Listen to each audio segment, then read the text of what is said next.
everybody. Day 3. Good morning. We've got a few people coming in. Just give me 1-2 minutes.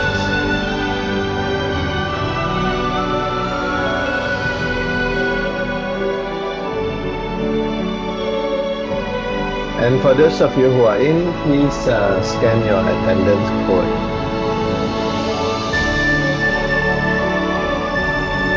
I've got 9, so I'm waiting for 6 more people to scan.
Right, just checking in on the attendance, Mr. Ghazali and Mr. Tan Chi Heng. These two have not tapped in.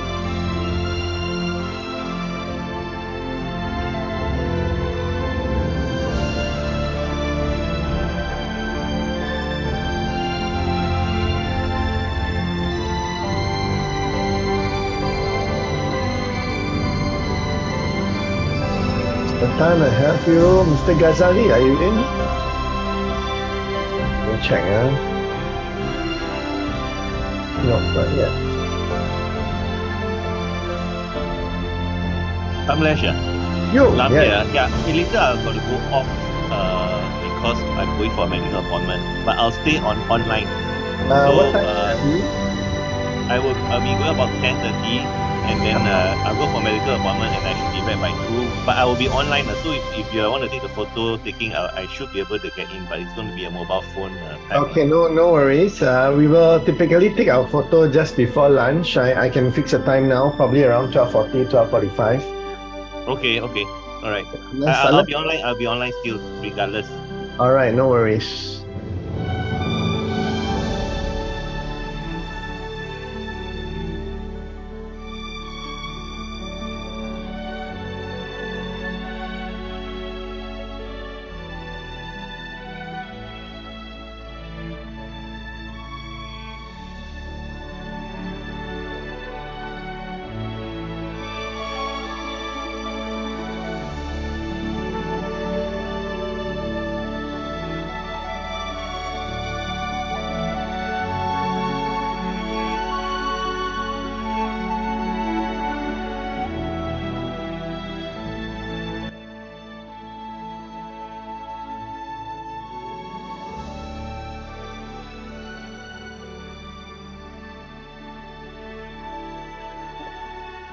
Okay,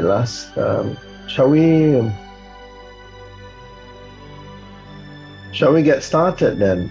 Or should we let's just get started first. Do a bit of recap about yesterday, then when Ghazali joins us, we'll take our group photo. Okay, so good morning. How's everybody today? Feeling good? Good. Energetic? This, as much as as much as I have other, have worked in other jobs or anything, I find a Zoom meeting always to be very stressful in the morning. Suddenly, all the ding, ding, ding, ding, people coming in, people going out, attendance code. I still find it very stressful after all this time. Comparing with all the other things I do in my life, still find it stressful. Good morning, Ghazali. Ghazali, can you scan your attendance code, please? And then we can take our group photo once you are done with that. Thank you.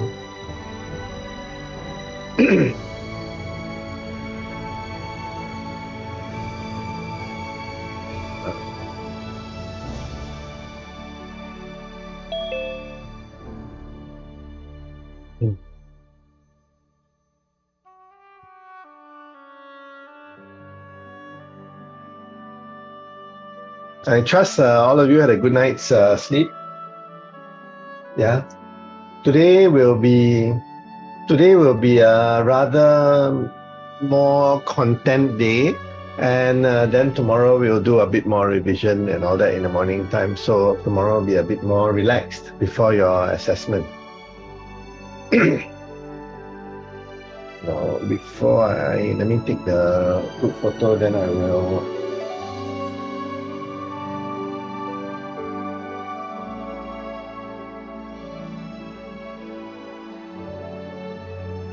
Okay, in the meantime, can I get everyone also to switch on their cameras and smile?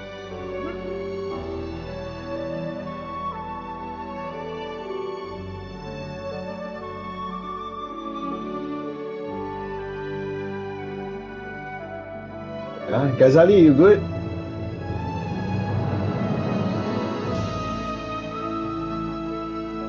Some tech problems, right? No problem. Yeah. All right. Have a good smile. Smile. 1, 2, 3.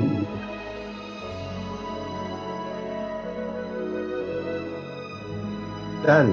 Thank you. Sure, Ghazali, no problem. Give you a while. You want me to scan your attendance for you? I can do that. Not a big issue. All right. Consider that done then. The thing is, if I scan, then it will just say scan by trainer lah. But actually, nobody really bothers about that. But last time, people bother about all these things. Now, yeah, fine that. Because if you are in a classroom, the trainer will be marking the attendance anyway. That's their.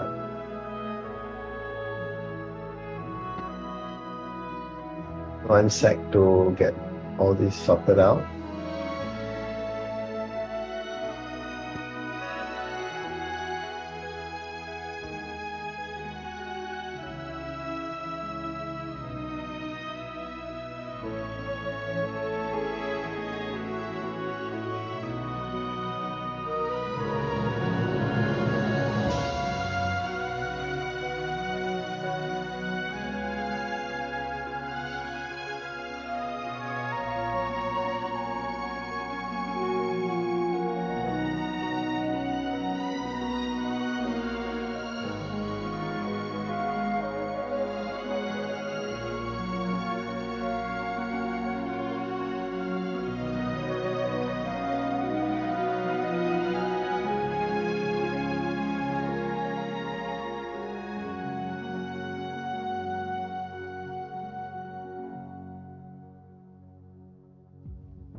Okay, great.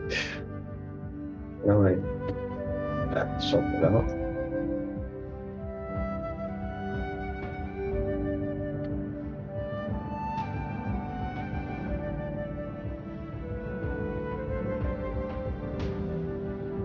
Okay, finally we're good.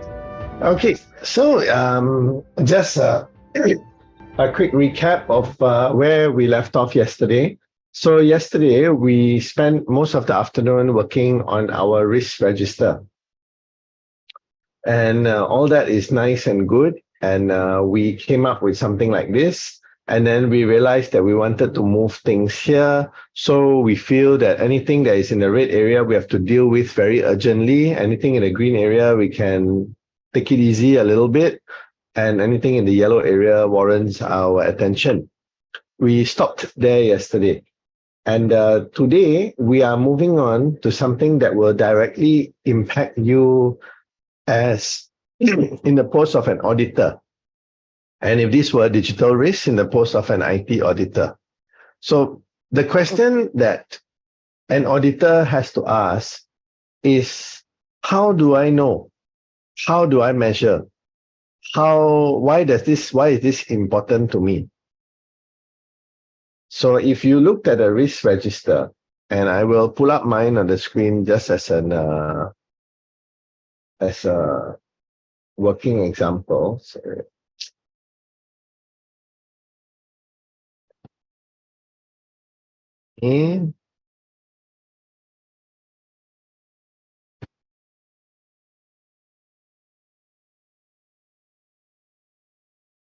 Okay, so I pull up my risk register as a working example. And over here, we have things like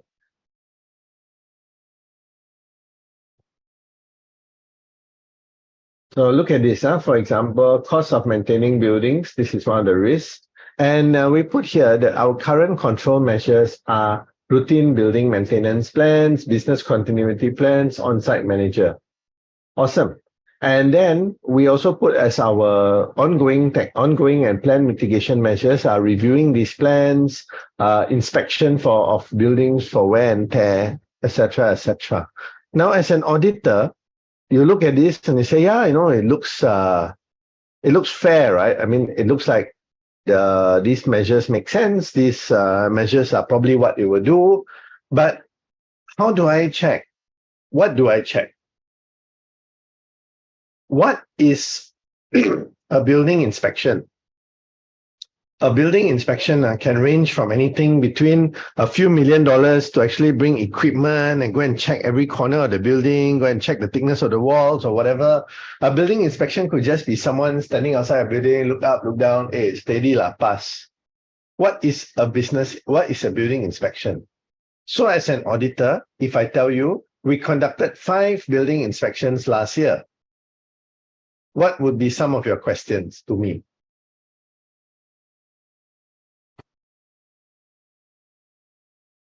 What was inspected? Which area was inspected?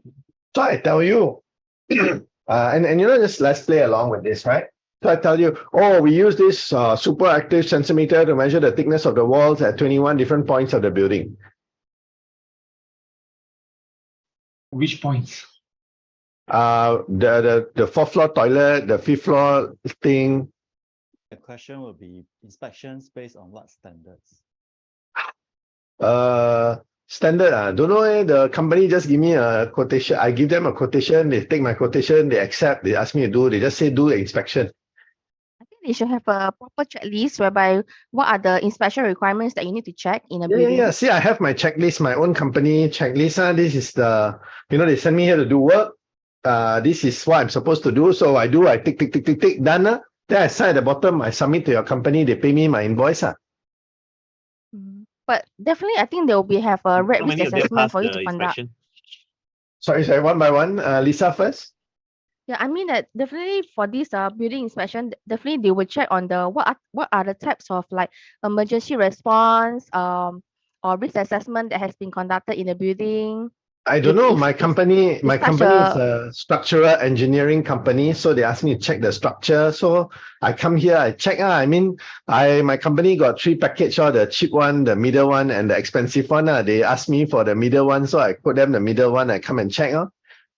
But then I give volunteer extra information. I'll tell you, the expensive one, normally people want to sell the building or what, then they will sell. That they will do. So the medium one is normal. Every day I do 4-5 buildings, my team will do 4-5 buildings. I think there are different areas, there are different discipline areas whereby you need to check in a building. Okay, so who do you want to ask this question to? Now you are talking to me, I'm playing the role of the person who do the inspection. So who do you want to ask this question to? As an auditor, you are auditor in a business. So who will you want to talk to? I will put on that definitely role. I will talk to the top management. Sorry, wait, talk to who? talk to the management. Top management. Okay, now I'm the CEO. Ask me question. I answer you. I can't think of. Okay.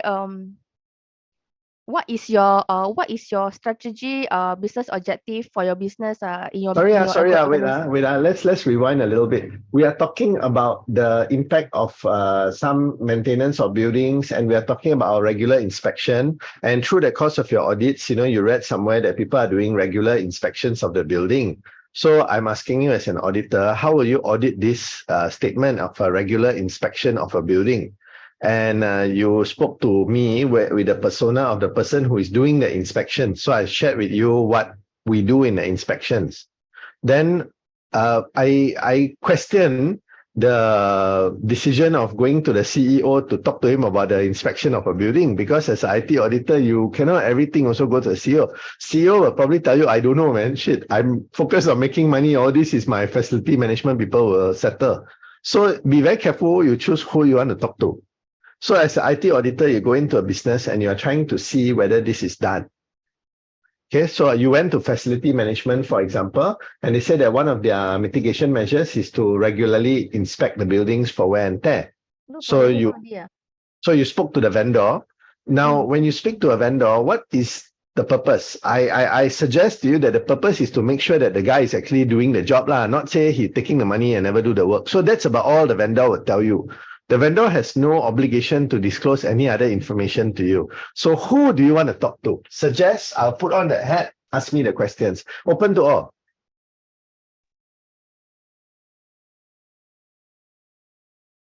If you're asking these questions, right, you would want to know exactly what you're looking out for. So first you'll check what maybe BCA would look out for. So so you're according to the telling guidelines. As the IT auditor, you want to check the BCA guidelines. Okay. Yeah, first I will go for the minimum, right? I want to understand what the minimum is. Why does that matter to you? You are an IT auditor. Because no? then I will go to the company. Then I'll ask them, okay, what exactly are you checking for? You at least have a list that you can share with us. So if you tell me you're looking at the BCA guidelines, I will tell you you are an IT auditor. No, if you look at the BCA guidelines, if I'm IT auditor, then I'll go for the MAS guidelines, or I'll go for ISACA guidelines. I'll go for the minimum at least. Okay, sorry, Yasmin, I'm a bit confused here. Do not don't take into account the IT auditor. We'll come to the IT part later. You are an auditor, you are checking lah. So as an auditor, general auditor. If we're doing structural checks, then we go for BCA lah. So you will want to see the BCA guideline. Yeah, at the minimum, what am I looking at in the first place? I have to understand that. Would you understand the BCA guidelines? Well, I'll make an effort and talk it out with my team if I have a team, if I have people I can go to. Otherwise, I'll make sure that the company, the vendor explains to me then. I'm not going to pay money for something. We just having this conversation to be generative. I ask you the question that if you look at the BCA guidelines, as an auditor, you will spend a lot of time and a lot of energy trying to understand these things that are totally French to you, because, this is not, I'm an auditor. So the auditor is supposed to check what against what? Guidelines against what the vendor quotes to me, or what the vendor offers to me when before I sign up the package. Good. And how do I measure the? Okay, two things. We are mixing up two issues. Number one, we are checking whether the audit is conducted in accordance with regulatory guidelines. One question. Yes. The second question. Is audit conducted in line with the company's specifications to that building checker guy?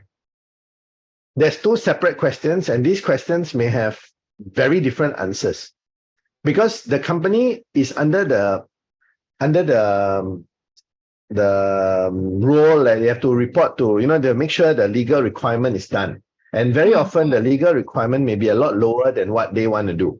In some cases, they just say, if I can meet the legal requirements, Huda, happy, have a nice day. But some companies will say, if I want to do, I might as well do a proper one, because the legal requirement is very low. I have shareholders to account to. I have business partners to account to. I've got my staff in that building. I'm very concerned about their well-being in case the building collapses while they are producing. I mean, if I'm running a factory which has some high heat or some whatever function going on in there, producing semiconductors or something, I would want to go above and beyond the BCA guidelines.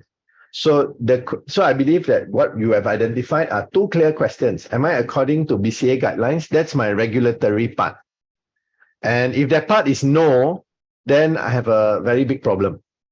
Then the second question is my audit, are the vendors doing the job that is consistent with what was spec to them? First question. Then you dig that a bit deeper. What was spec to them? Who spec'd it to them? And what authority did that person have to create those specs? Who created those specs? Who approved those specs? And then you can link the two later and say, well, those specs, are those specs consistent with BCA specs?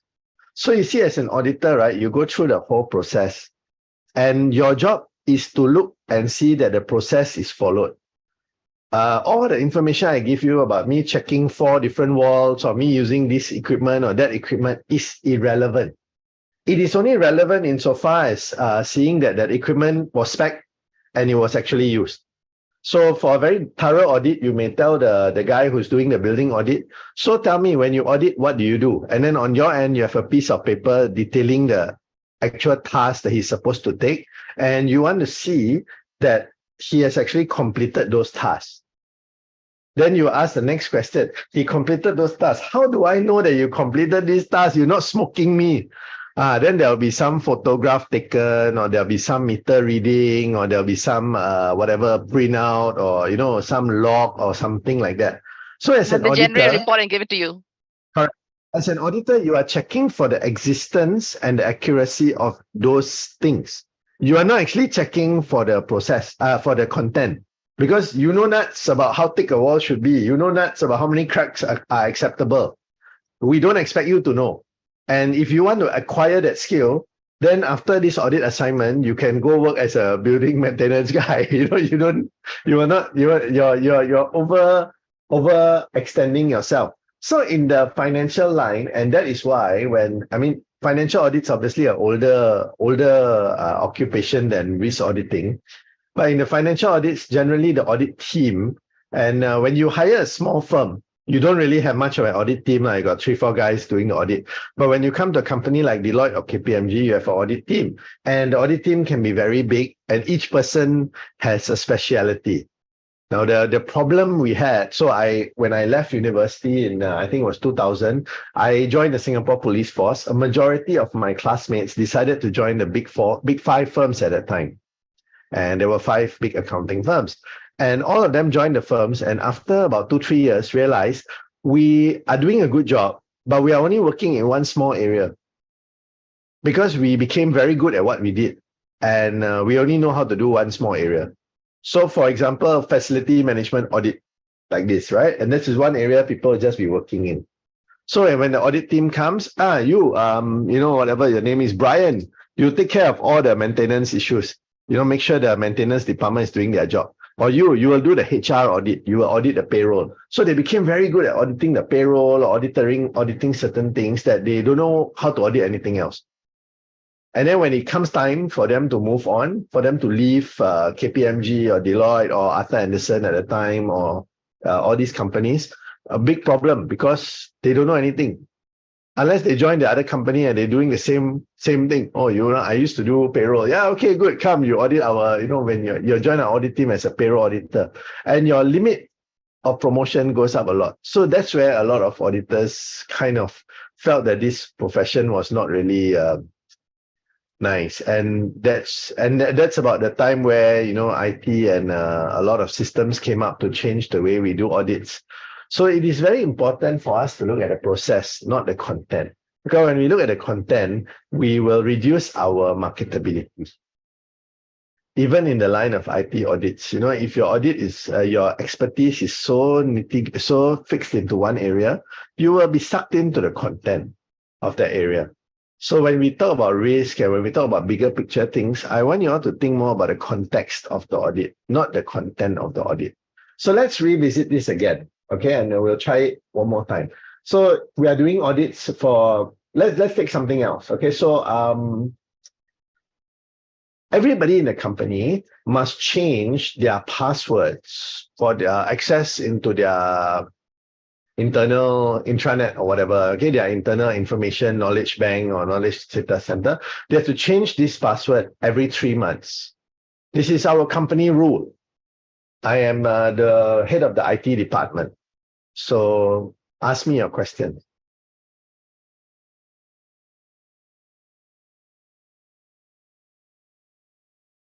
Anyone want to shoot off some questions at me? I'm the IT manager, the head of the IT department, IT director, or whatever you call me. So what is the corporate standard for password? For example, is it alphanumeric or is it number? Yes. So we have guidelines, and you must use special characters, capital letters, and a combination of 3 out of 5 different categories. This is benchmarked to other industries, but the topic at hand is that the passwords must be changed every 3 months.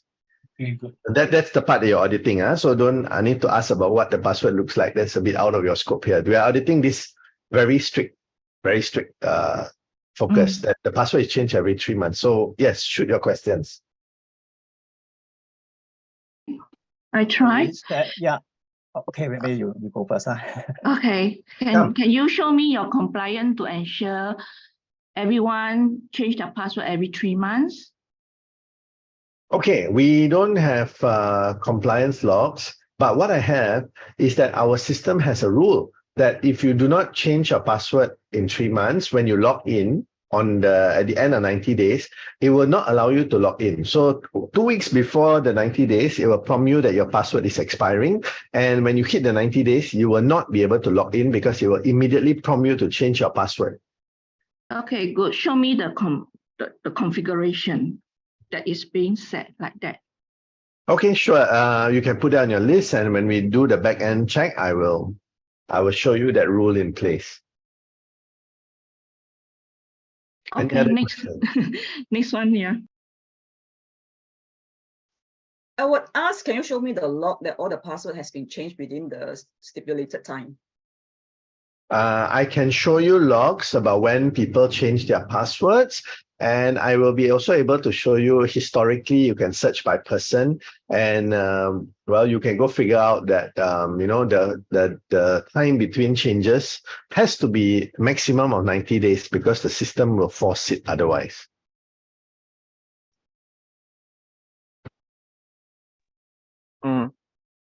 Sorry. Has there been any assessment of the effectiveness of the password change policy to mitigate security risks? No, this 90-day thing came when we bought Google Enterprise, so we just enabled. We thought it sounded cool. So is there any plans to review or modify the frequency of the policy based on the password change every 3 months? Are you asking me why 90 days? Why not 60 days? Why not 30 days? Is that your question? Correct. No, we never really thought about that, and we just stick with 90 days because that's what our vendor software came with. See, he already pointed out one area that is a flag to consider. So when you do an audit, this is a flag to consider. Why 90 days? Why not 60? Why not 30?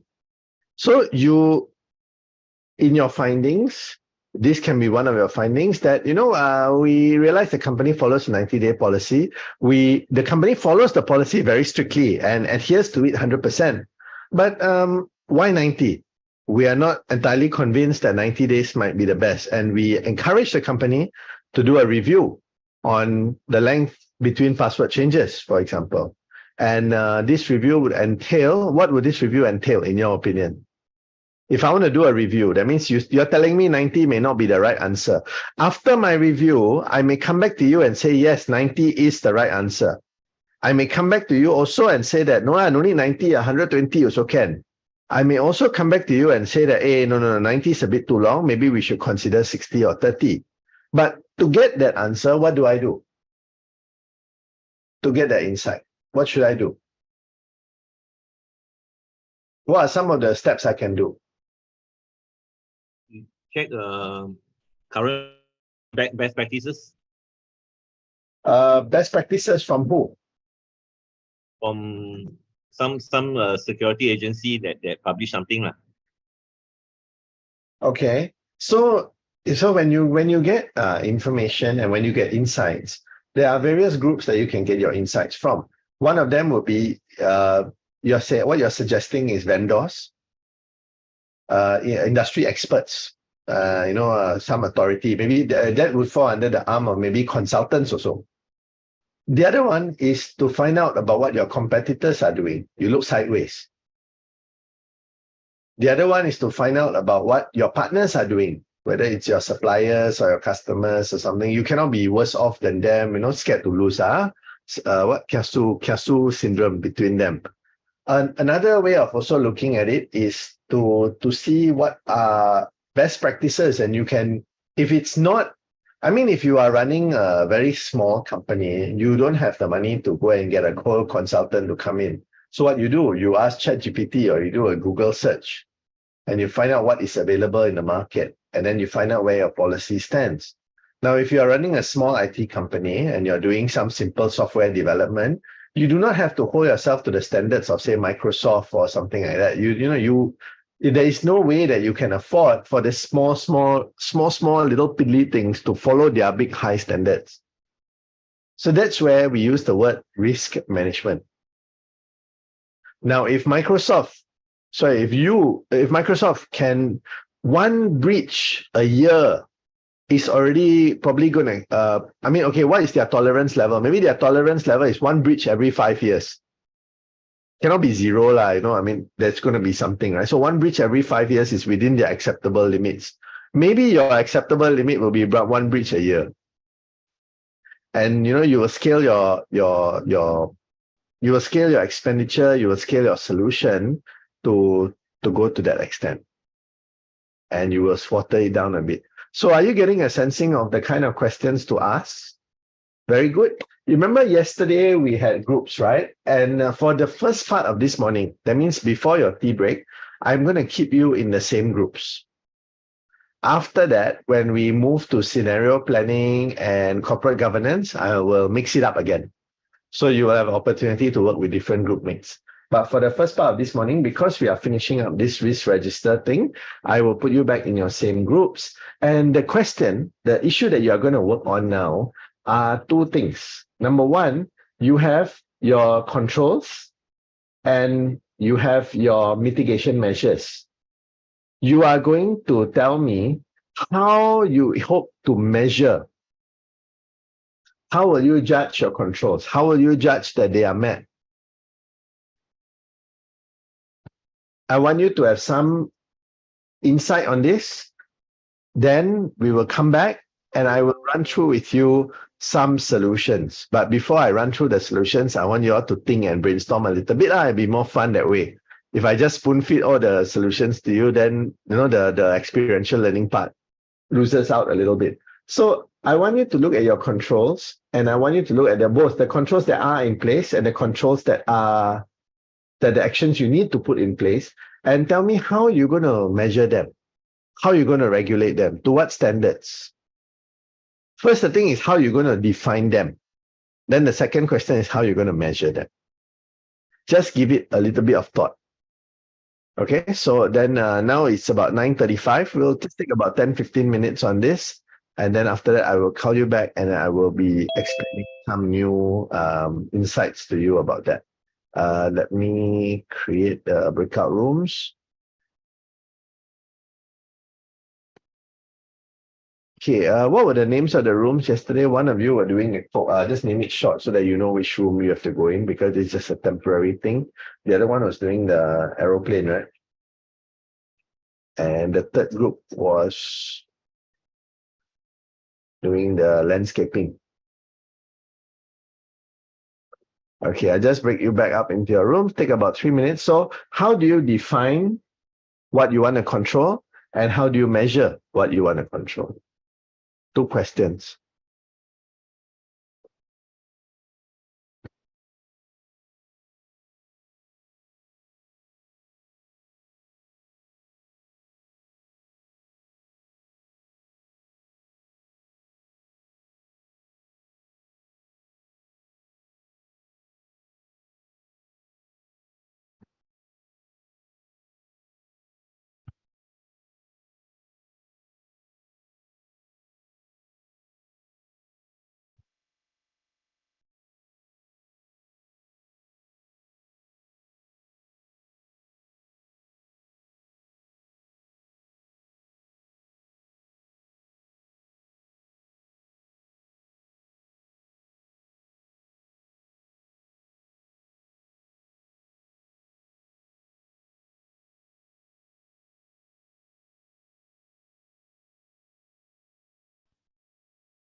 Hello.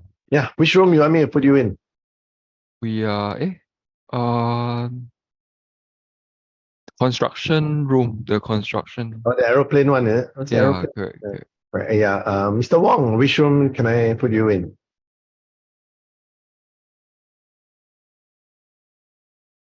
Okay.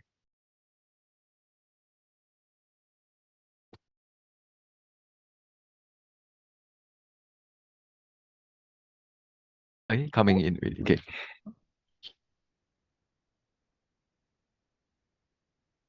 Okay, so define, measure. Okay, so ask to settle it first.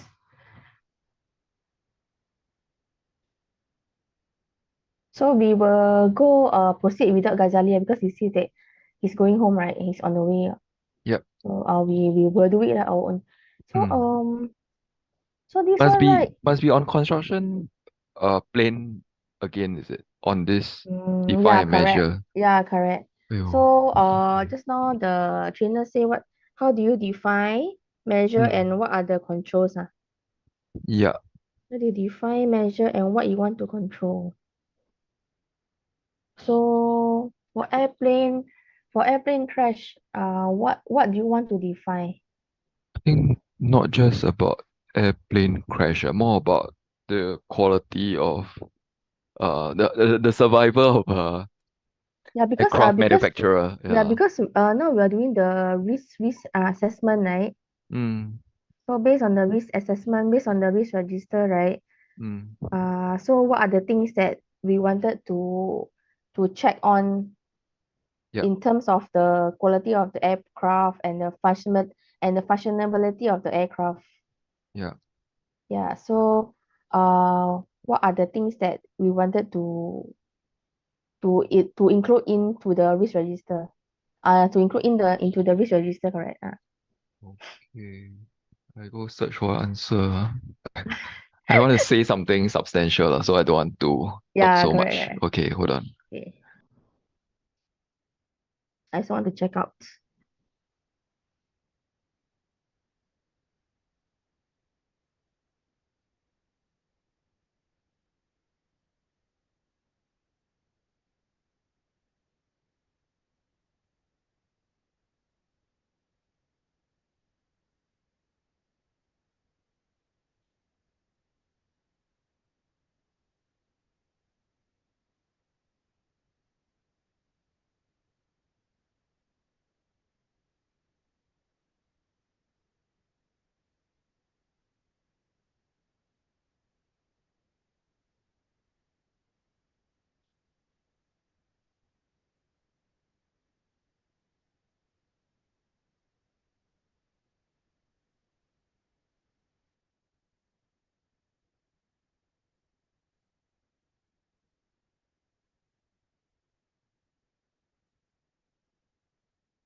Sorry, what exactly is the question? How do you define measure in risk management for aircraft manufacturer, right? Yeah. Nothing to do with accident, right? I think nothing to do with the accident because it's a risk assessment, right? So the exact question will be, how do you define measure in risk management for aircraft manufacturer? Yeah, correct. So the other one will be, what do an aircraft manufacturer want to control in risk management context, right? Maybe management context. What do you mean? First, we have to define. So basically, the first question is, how do you define a measure? And Yeah. number two, what do you want to control? Yeah, so based on the risk register template, right? What are the things that you think that you may want to include this in the risk register? And Understand. what are the control measures? So we got to indicate how many? Just a few or just one? I think we will try to list up.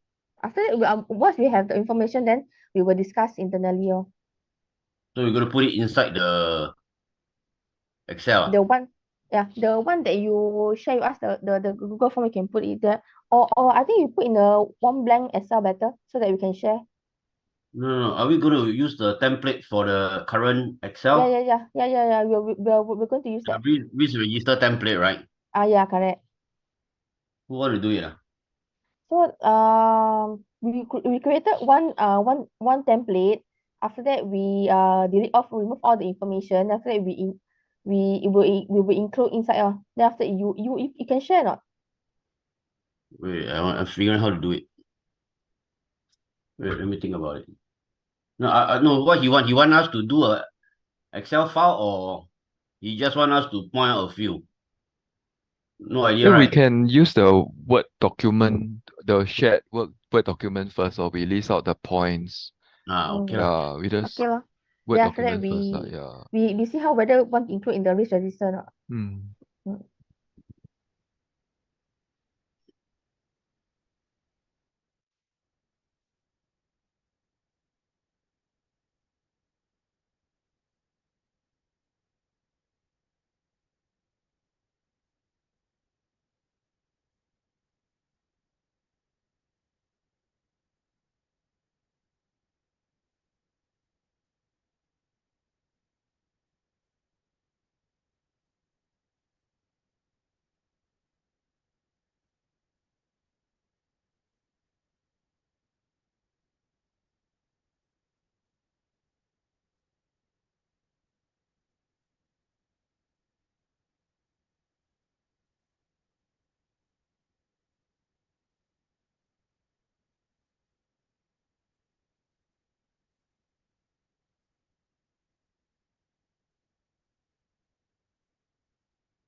Recording in progress.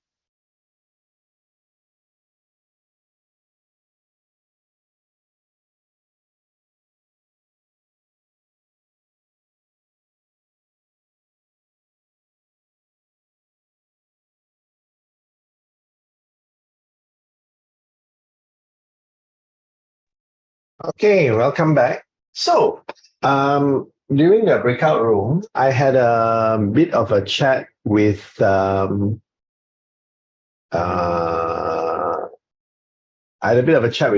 sorry, mental block. And Roland was suggesting that I share with you guys some possible IT audit plans or IT audit scopes. Now, unfortunately, I can't because we have a high level of NDA, and all the better still because I don't have access to my intranet, because I can only get the access from OUE downtown. I don't have that access at home, and I don't have that with me now anyway. So what I can do is I can look for some documents, and if they remotely look like what we use, I will be happy to share with you. So far I have a few hovering around on my hard drive, and by a bit later today, maybe after lunch, I will consolidate everything and I'll share this with you guys, so you have some reference material about how to create an IT audit plan, or what an IT audit really entails. And I hope that will be of help to you guys as well. As I look at some of these documents, I also realized that a risk assessment and governance only forms one part of it. So I believe in some of your other modules, you'll be learning the other parts, but I do have some documents which provide a nice overview of the IT audit process, and of course, happy to share with you. But I do want to at least run through some of these to ensure their accuracy and reliability, because I don't want to share with you stuff which is quite different from what we do. So give me a bit of time with that, and I will do that for you immediately after lunch. Okay, in your groups, you are discussing about how to measure things like that. So what have you come up with? I noticed that Wei Qi has sent a message to the group. So yes, Wei Qi, please, because your message actually sets me very nicely on course to my next segment, which I'll be talking about. So yes, what do you have to say about KPIs? Okay, I think your question just now was more about how do you define and measure what you want to control? So as for my team, I think Lisa actually would want to talk about operations of the aircraft manufacturing company. Yeah. So I think we should narrow down. So I've looked into like safety incidents within the operations of the aircraft manufacturing company. Okay. Yeah. So for safety wise, it's important to ensure that the engineers and the technicians who are working on the aircraft are working on a safe basis.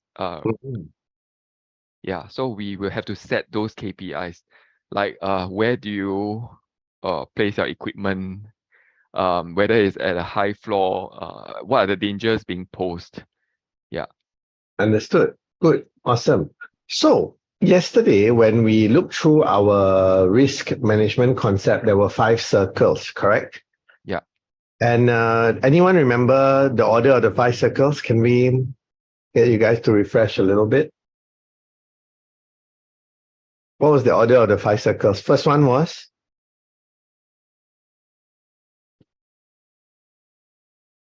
Sorry, 4 circles and 1 mark in the center, not 5 circles. First one was what?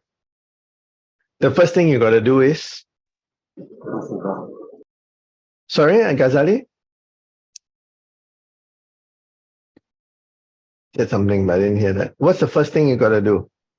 Come. This one cannot forget one. This one very important. Establish the context. Establish the context. Very good. And what's the second thing you got to do? Assess. Risk assessment. What's the third thing you want to do? Monitor. Respond. Sorry, can't hear you very well. Respond. Respond. Yeah. And the fourth thing? Monitor and review. Yes. So today now we find ourselves at the fourth thing, which is monitoring and reviewing. So when we monitor and review, and this is, if we have to come one circle to come to where the auditor operates the most, this is where the auditor operates the most in terms of monitoring and reviewing. This is the area that you will spend the most of your energy focusing on. Because the risk identification, not your problem. Risk response, well, making sure they respond is your problem, but your problem comes more in monitoring and reviewing as well. Establishing the context, totally not your problem. Unless you put in findings for next year to reinforce the loop. So this is where we draw the distinction between an internal auditor and an external auditor. If you're an internal auditor and you're working with a company, then you have more say in the rest of the process.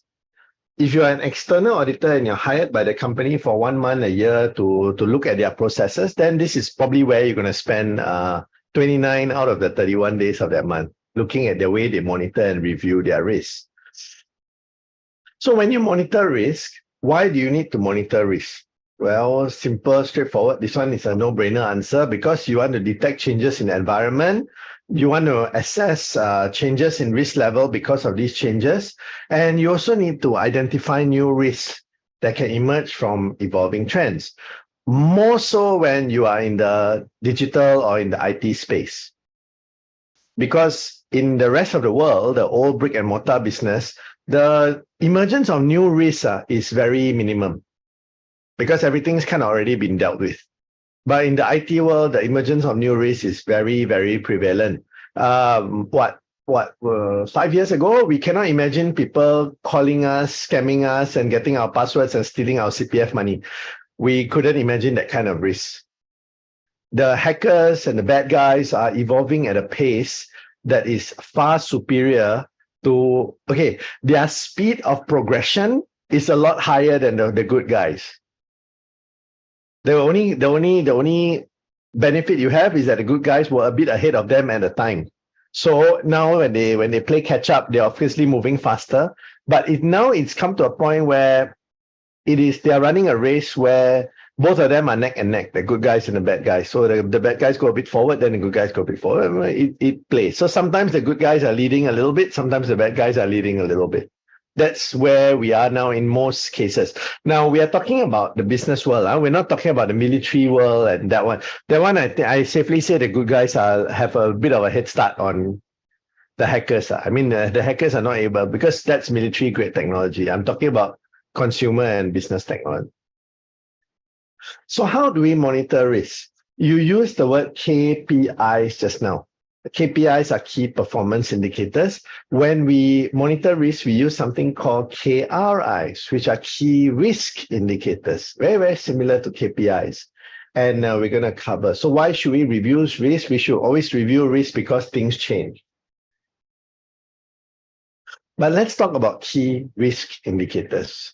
So key risk indicators are a measure which indicates a presence, a state, or a trend of a risk condition.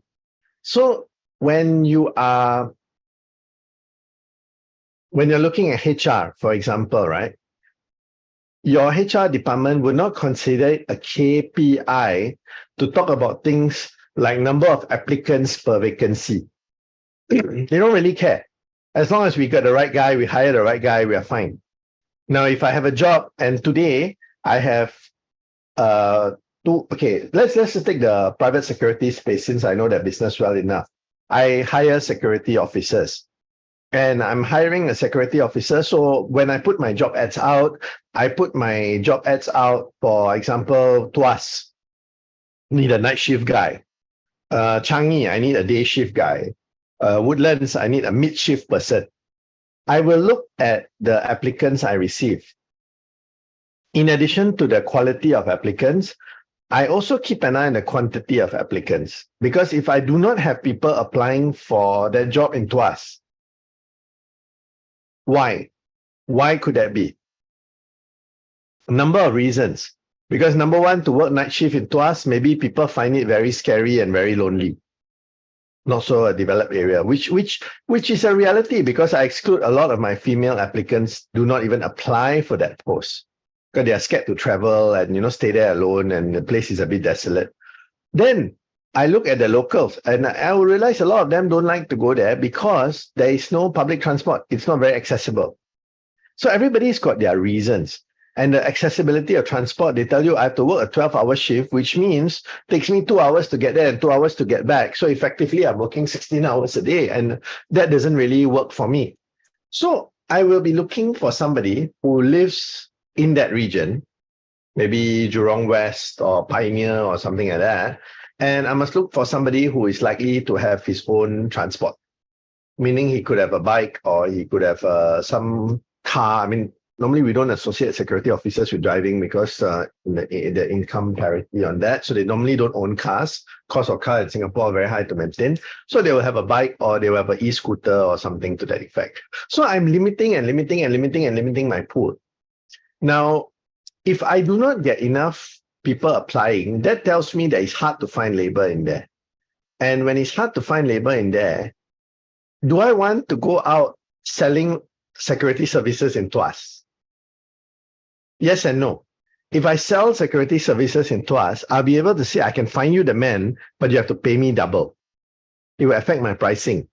Alternatively, I'll just say, sorry, I don't operate in the Tuas area, which my company does not operate in the Sengkang Punggol area for that precise reason, because we feel that we do not do very well in the area for a lot of considerations, and we don't.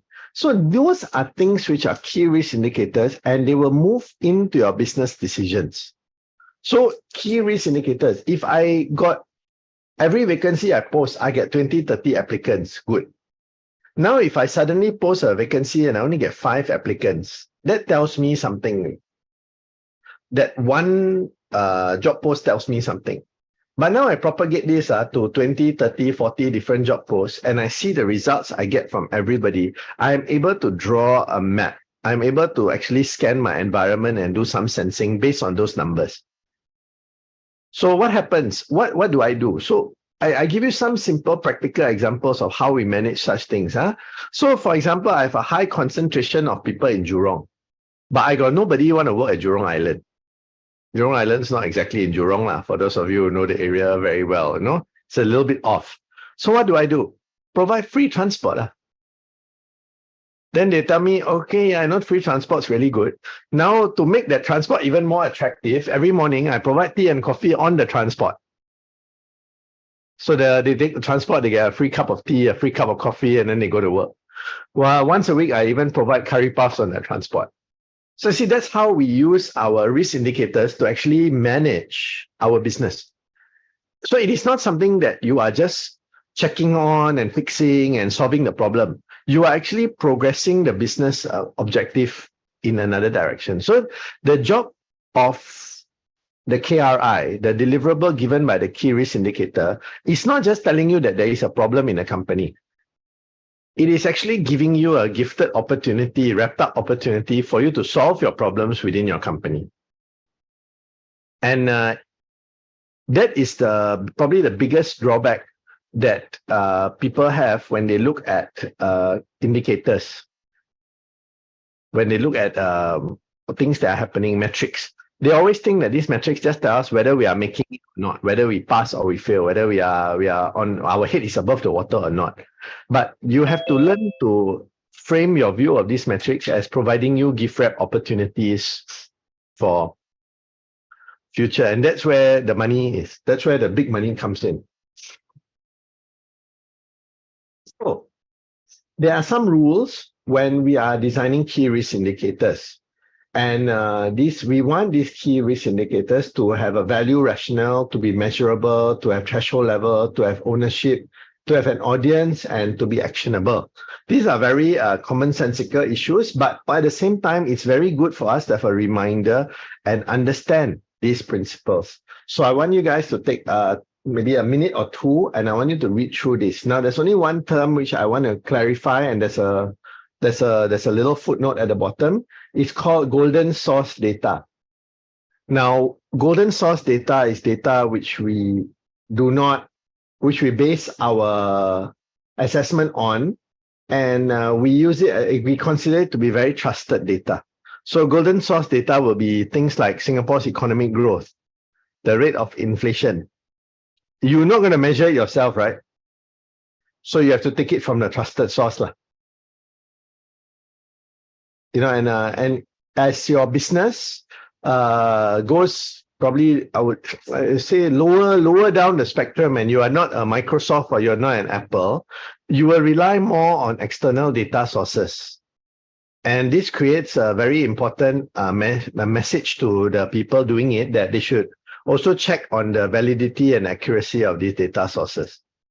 Especially now in the world, with all this Google and fake news and all these things going around. I don't just say, online, I check. I say that every day, this number of accidents are happening on this road. You have to make sure that the source you get from is a reliable source. So if you're looking at things like accidents, MOM or workplace health and safety guideline, that's where you would be looking at. You will not be looking at some hearsay website on the internet. So take a look at this. I'll keep quiet for 1 minute so you all can read in peace.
You guys good with that?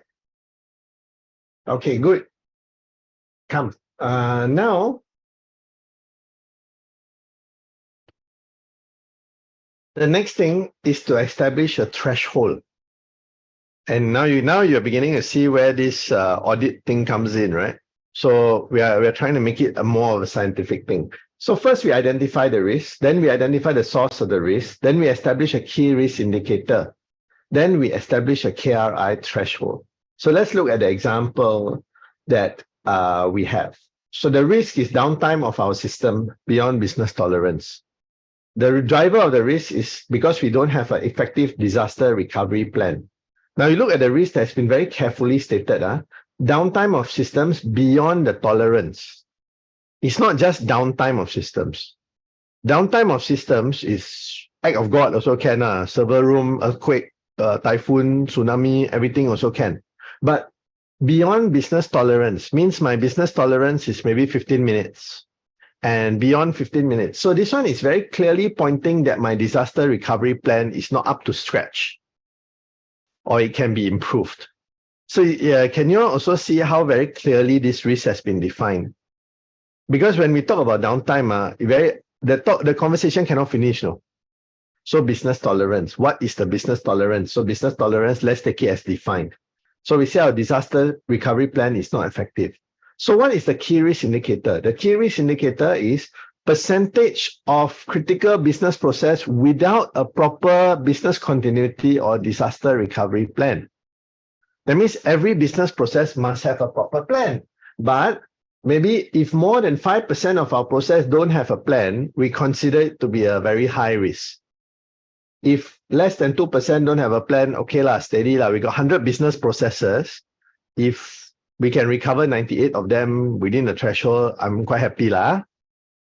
Depending on what my business is. No, please put yourself in a shoe of Microsoft or in the shoe of Google or something like that. Put yourself in the shoe of your own company. You got 100 systems or 10 systems running, and 100 systems, and 2 systems are not running properly. Okay lah, life goes on. Come on, how many of you work in a company where everything is 100% working? I can tell you with the greatest of conviction that even in Deloitte, it's not 100% working. Right? I would say the number would be probably closer to 90 for us. Because some of our non-critical or not important system, the system hang, the system down, they send one email, sorry guys, this system won't be available for the next 2 days. It's not 1 hour, 2 hour, it's next 2 days, next 3 days, no. And we don't mind because nobody really uses that system. And if we use that system, normally our commitment to our customer is to deliver this project within a month or a month and a half. So 3 days down, okay lah, take 3-day holiday, come back and do. I mean, that is the way it is thought of by the staff. But of course, if you were in DBS and this is internet banking, wow, they want 20 minutes also problem. 1 minute also problem. I mean, if that 1 minute happens to be 11:59 at night, that's catastrophic, you know, because there's so many automated transactions which take place at midnight. That 1 minute also depend when is the 1 minute. If that 1 minute is 2:59 a.m. in the morning, okay lah, jadi no problem. You can close one eye, also nothing will happen. So all these matters. So you establish a threshold, and then after that you monitor and review. Now the next question is, how do you monitor and review? And this is where we use things like this is establishing a threshold first. This one I don't want to delve so much, but never mind. Good, you can just have an idea of this. This is when you have a target and then you put a weight on it. So that we take this as very important. This is not so important. So the weighing of the target allows you to determine which one is more important for you to deal with. But don't concern yourself. This is a bit too technical for the purpose of this course. How we measure it is we use something called dashboards. And the dashboards look like this. Now, this one is just an introduction to show you what a dashboard looks like. So when you look at the dashboard, you will see a few things. And I want to draw your attention to some of these things. Yeah, so depending on what you are measuring, you will see slides like this, where green is okay, red is not acceptable. So one look at it, you know that this is low. Then when you look at bar charts, it's very easy to see that things are going up or things are going down. Now, also draw your attention as statistically, sometimes we don't want everything to start at 0. Because if they start at 0, then everything on top looks so nearby, very hard to see. So we make it, we assume that it starts at, in this case, maybe, but the reason why this went down was because it started at 0. So that's why I have no choice but to do it on this way. So we try to make our graphs look so that we can magnify the differences between. These are just some of our indicators, some normal data presentation skills. These kind of line graphs are useful because they show you when one overtook the other. Normally we will get some insight from here. Don't bother so much about what these graphs mean. I'm just showing you an illustrative example of what. These kind of graphs show you a total and a composition over time. Meaning one look at this graph, I can see that my total moves a certain way. The second look, I will tell you these two got green color inside, the rest don't have. Why? So you will ask those kind of questions. Then, these are some of the customer relations, feedback, compliment versus complaint. This is one of the common graph we use. So we will put the compliments in one color, the complaint in one color. So people will be able to see feedback total, big number. Then how many complaint, how many compliment, how many neutral. You get this kind of insights. Then we also have these kind of graphs where we draw a line, we propagate one data source over another data source. And that's about all the kind of graphs I have to share with you about how we do things. So sometimes instead of using absolute numbers, you will also use a ratio. So there's like compliments versus complaints. If I do it here, you see, if I show you by number, I will give you one indicator. But if I show you by ratio, I may give you another indicator. So what you need to learn as an auditor is to be able to look at the graph and not only see what information people are giving you, but you must see what information people are hiding from you. When you look at a newspaper in the morning, you look at your finance pages, you look at companies' annual reports. Actually, as a finance person, when we do the finance course, I love to tell people, go and look at financial reports from all the companies around. And don't look at what they are telling you, look at what they are not telling you. And if you want an indication about what they are not telling you, then you go to Google, or you go to their, or you read the minutes of their shareholder meeting. And if they have a vocal group of shareholders, you see the questions that are asked, because those guys did the thinking for you. So here's what companies do, right? So they have a shareholder meeting, AGM, and then they do the minutes of their AGM. When do they release the minutes of their AGM? Anybody? They release the minutes of their AGM at the next shareholder meeting, So when you are passing the minutes for the previous meeting, they were talking about information that is 2 years old. So as a result, people just say, pass lah, sign. So if you want to really get insights about a company, you look for their minutes, which were sent today, and you look for their report 2 reports ago. Meaning the reports were presented at the meeting and people were asking questions, and now you look at those questions and you compare it with the data. Then you will be able to identify what the company was not telling their shareholders, because some of their more intelligent shareholders were asking questions at that meeting. So how do they distract you? They distract you with the element of time. Because 2 years later, nobody cares already. The shareholders who attended that meeting got the answer to their questions. Perhaps they were happy, they moved on with life. But the rest of the population didn't get to read those answers. Food for thought. So now, for the last exercise for this risk register thing, I want you to look at your risk register one last time, and I want you to look at perhaps identifying 2 or 3 key risk indicators, 2 or 3 KRIs that you can consider. And what would be a threshold? How would you measure it? What would be the threshold? Don't overthink the content, but just get an idea, but look and feel about how to do it. Okay, so the time now is 10:21. I'm going to break you all into your breakout rooms and give you your morning tea break as well. It's been a good 1 hour odd that we've been working. So the time is 10:21. Let's do a 15-minute break. That will bring us to 10:35, and then a 15-minute discussion to about 10:50. So we will come back in the big room at 10:50. I will start moving around with the groups at about 10:35. So you all enjoy your breakfast. Then you all come back and start doing your work. I will break you up first. So go into your rooms first, and then come back I will bring you guys back at 10.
Hi guys, how's it going?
Recording in progress.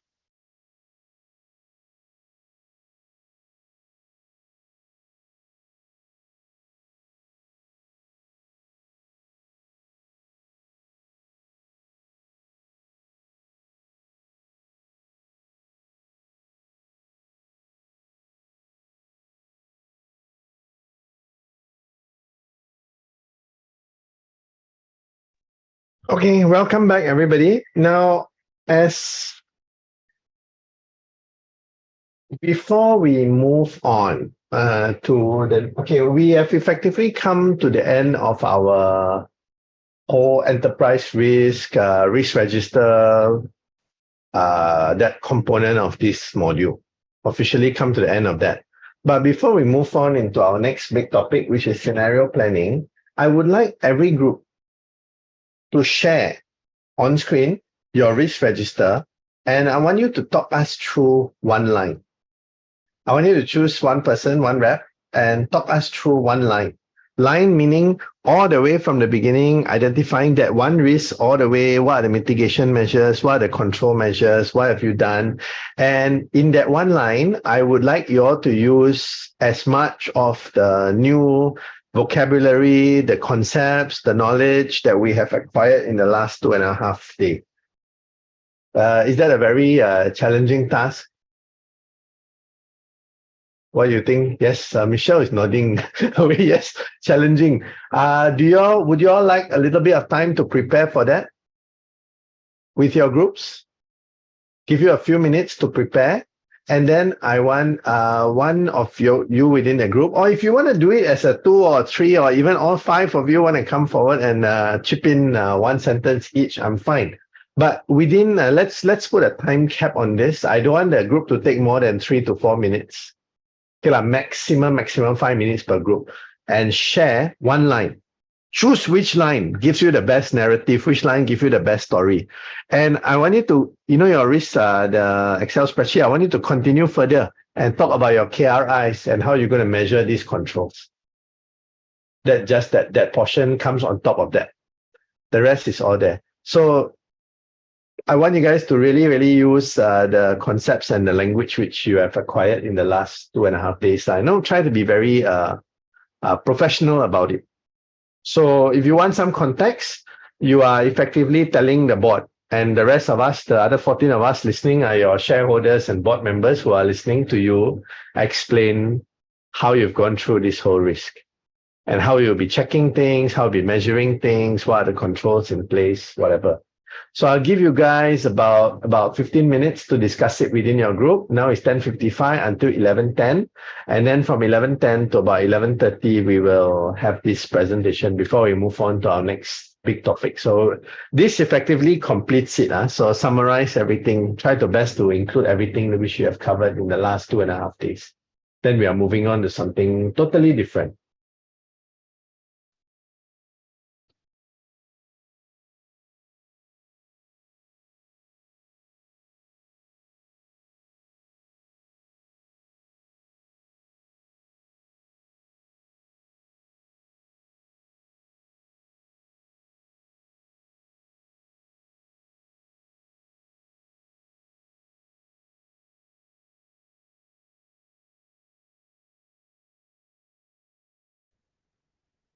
Okay, who's going to present?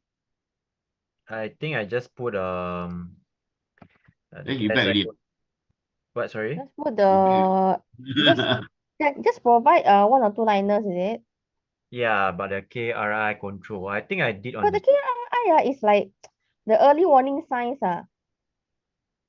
Is it early warning signs or anything that based on what I know, they say like anything that could involve such as number of complaints, the employees turnover rate, related to our scenario lah. But the KRI, what I heard from this trainer, right, or in our training notes, right, it says about the warning signs. The warning signs, yeah. KRI, the metrics or data point used to measure and monitor potential risks that could impact an organization's ability to achieve its objective. It could be like, Your Suddenly, potential risk. a lot of people never come to work. It could be a possible key KRI, but It's like your early warning sign. Oh. Early warning signs. I don't. Is it correct to So be? if we use the risk register, right? Okay, we need to identify what is the risk first. We look at the risk register. Okay, wait. Who's going to present first? Then we based on the one-liner, then we establish the one-liner first, lah. We discuss first what is the risk first Yeah, at least we got to fill in the form first, right? You keep discussing, then end of the day, there's nothing come out. We got to fill in. That's why. So we are going to talk about the risk register. Is it the early warning signs? Yes. Okay. Early warning signs. I type at the. No, the early warning sign is not inside the risk register, no. Okay, never mind. We can include it in, right? As in, Yeah, you can include in, but I don't know where to include. I No, just is put it? an early warning signs, can or not? No, your KRI is your early warning sign. Yeah, you want to include, but where to include? Which column? Yeah. Is fill in the blank space, or as in we can just replace. That means whatever that's written there, just replace. Replace which one? Which Okay, column? so we are talking about the KRI, right? Which means AKA is like the early warning signs, right? Huh? Yeah, correct.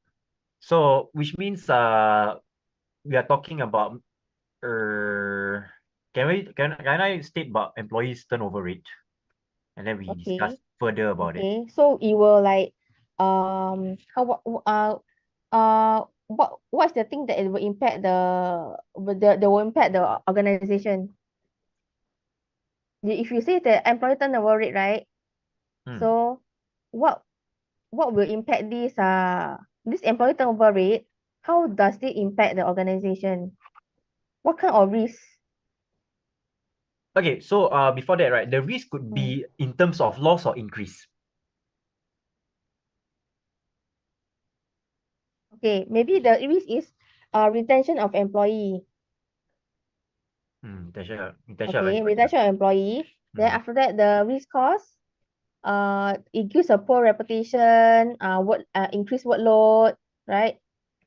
Okay, can. Then after that, the consequences, you are not able to retain these people, and you're not able to recruit more people, right? Because of the employee turnover rate, right? Yep. Yeah, so this will impact the delivery of the aircraft. So do we need to put in the scoring rate, like the impact likelihood, all these things? Can put a rough number, lor, because that number actually is being this. So just a rough number will do. Okay. Just make sure that the residual risk is a lower number. Yeah. So we see, maybe you able to create a new template, a new risk register template. Just copy and paste the existing template. Just create a new one. You are able to? I thought we can use the existing. Use the existing That one. means we use the one that is being sent to us. Then we can just stop from there. As in, which one? You mean the PowerPoint, is it? You mean the Microsoft Word? The Excel. The risk register is the Excel sheet, right? Yeah. Yeah. We can create another template to show. If not, we are using the existing one. We just replace some of the words. Just one line only. That means one row. Okay. Just replace. Yeah. Can so you open up and you share, then that we just give us access control. Then I think everyone can type. Yeah. Are you Weiqi, are you able to share with us the Actually, Excel template? How to share the? But if I share, then y'all can type in. I thought y'all can only click. But I have to request remote access. Yeah. Okay, hold on. Okay, let me open. I don't know where I saved it again. Or I might as well share. Oh, you share, then we you share. Yeah.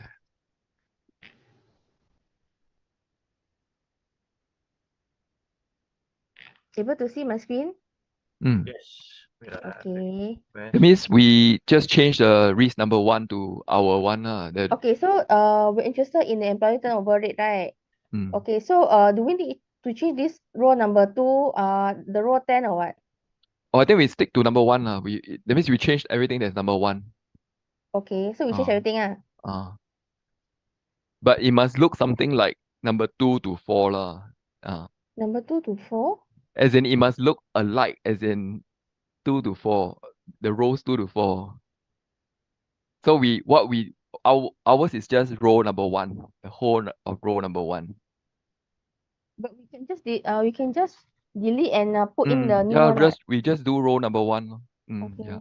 So we Okay, just put Ghazali, what now is like you wait I yeah, go yeah, back yeah. You don't type first. Okay, this one I will insert another row.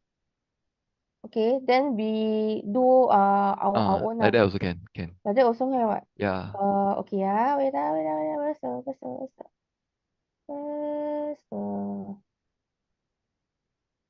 okay. So we do our own so this is our own one. So I just put another color. Got the risk Blue. category and Okay, sequential. so identify the risk headline detail. Okay, say that employee turnover rate, right?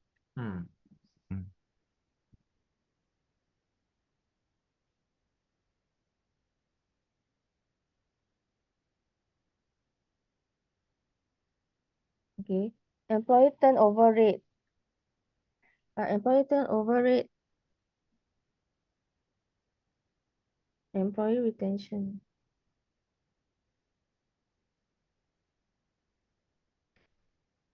Okay.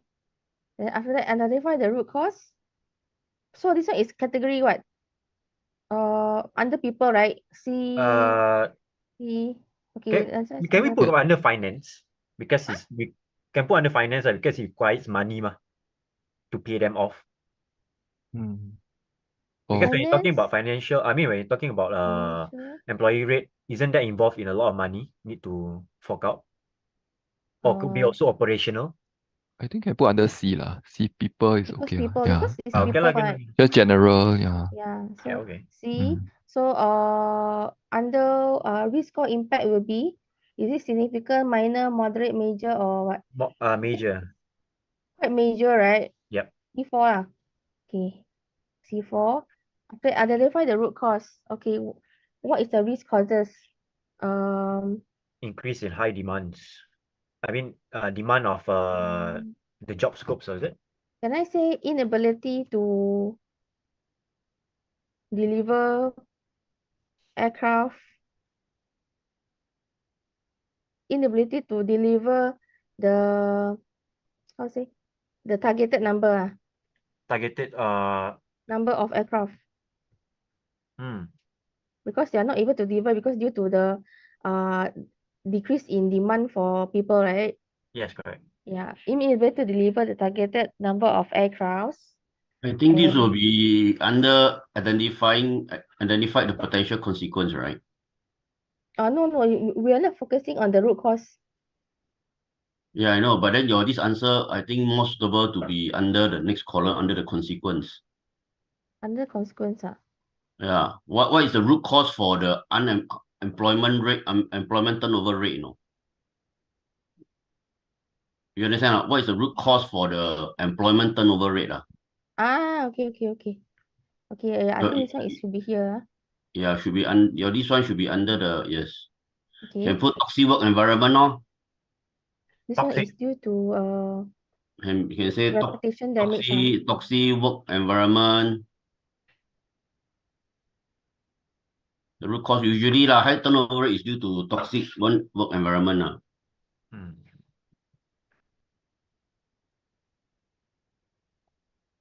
You just bold. Bold. Environment. Toxic what again? Toxic work environment. Toxic work environment. But is the employee turnover rate, employee retention is toxic work environment. Employment turnover rate very high, Yeah, toxic work environment.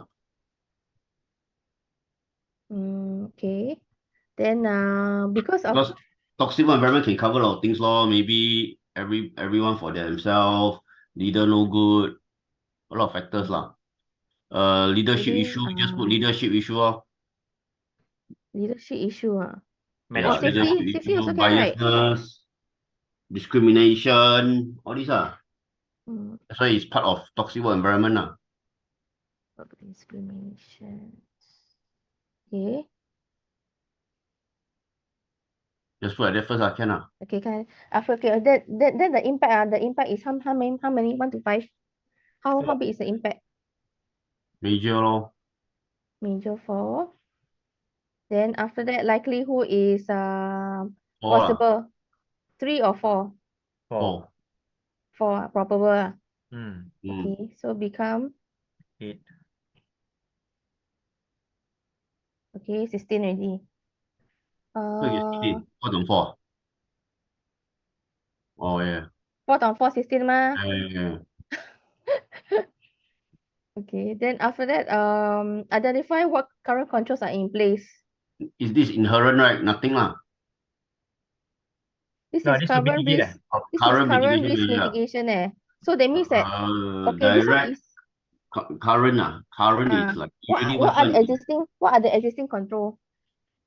existing control is the manager lor. Actually, the staff talk to the manager lah. The manager cannot do anything lah. Right lah. Maybe how to say? Work leader lah, team leader.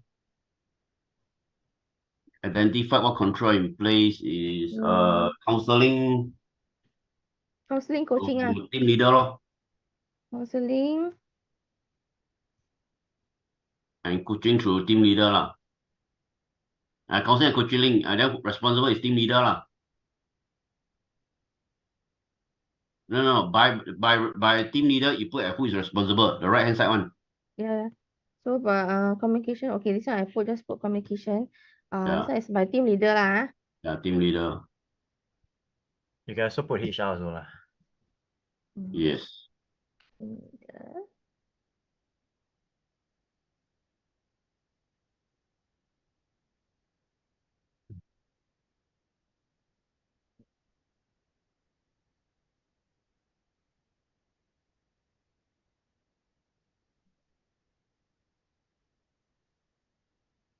So existing control, counseling and coaching communication. Maybe they have more incentive. Increase or increase what incentive? Maybe what incentive?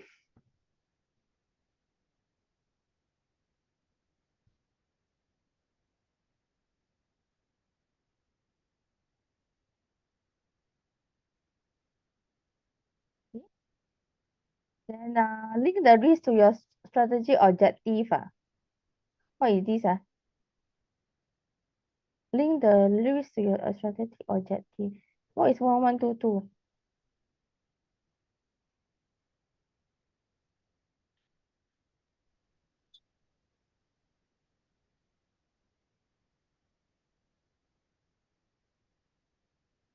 So like what was that? Under this one, under this one.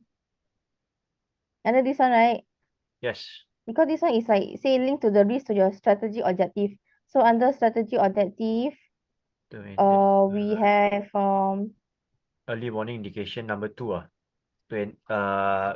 is it under regulation? No, wait.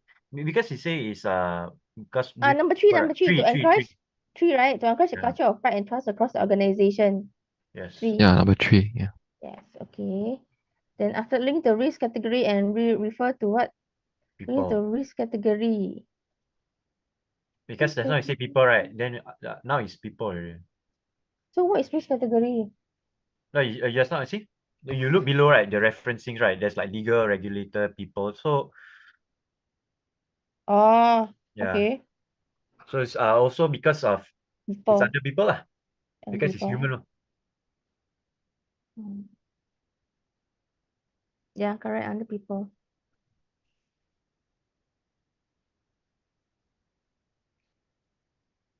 Okay. So impact residual. Okay, after these controls, right? So what do you think that it would have an impact? Is it I would still say balance. I would give all three lah. moderate Yeah. or minor? minor is a bit Okay. impossible. 3 3 lah. Yeah, What 3 3 is 9? yep. Just like you said, the world is not perfect, right? So 3 is like being reasonable. Okay.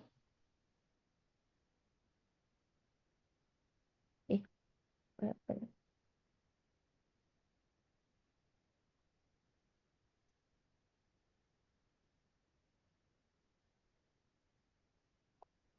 Alamak. Break out already. Never mind, later How? never mind, you scroll all the way to the right side, Right side. Okay. Yeah, so this one, Identify what additional control action to put in place. Enhance provide more training. provide professional training lah. Professional training. And promoting a healthy work environment.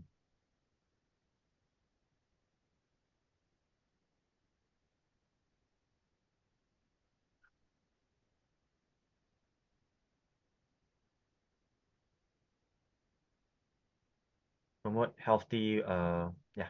Let's see. Let's see.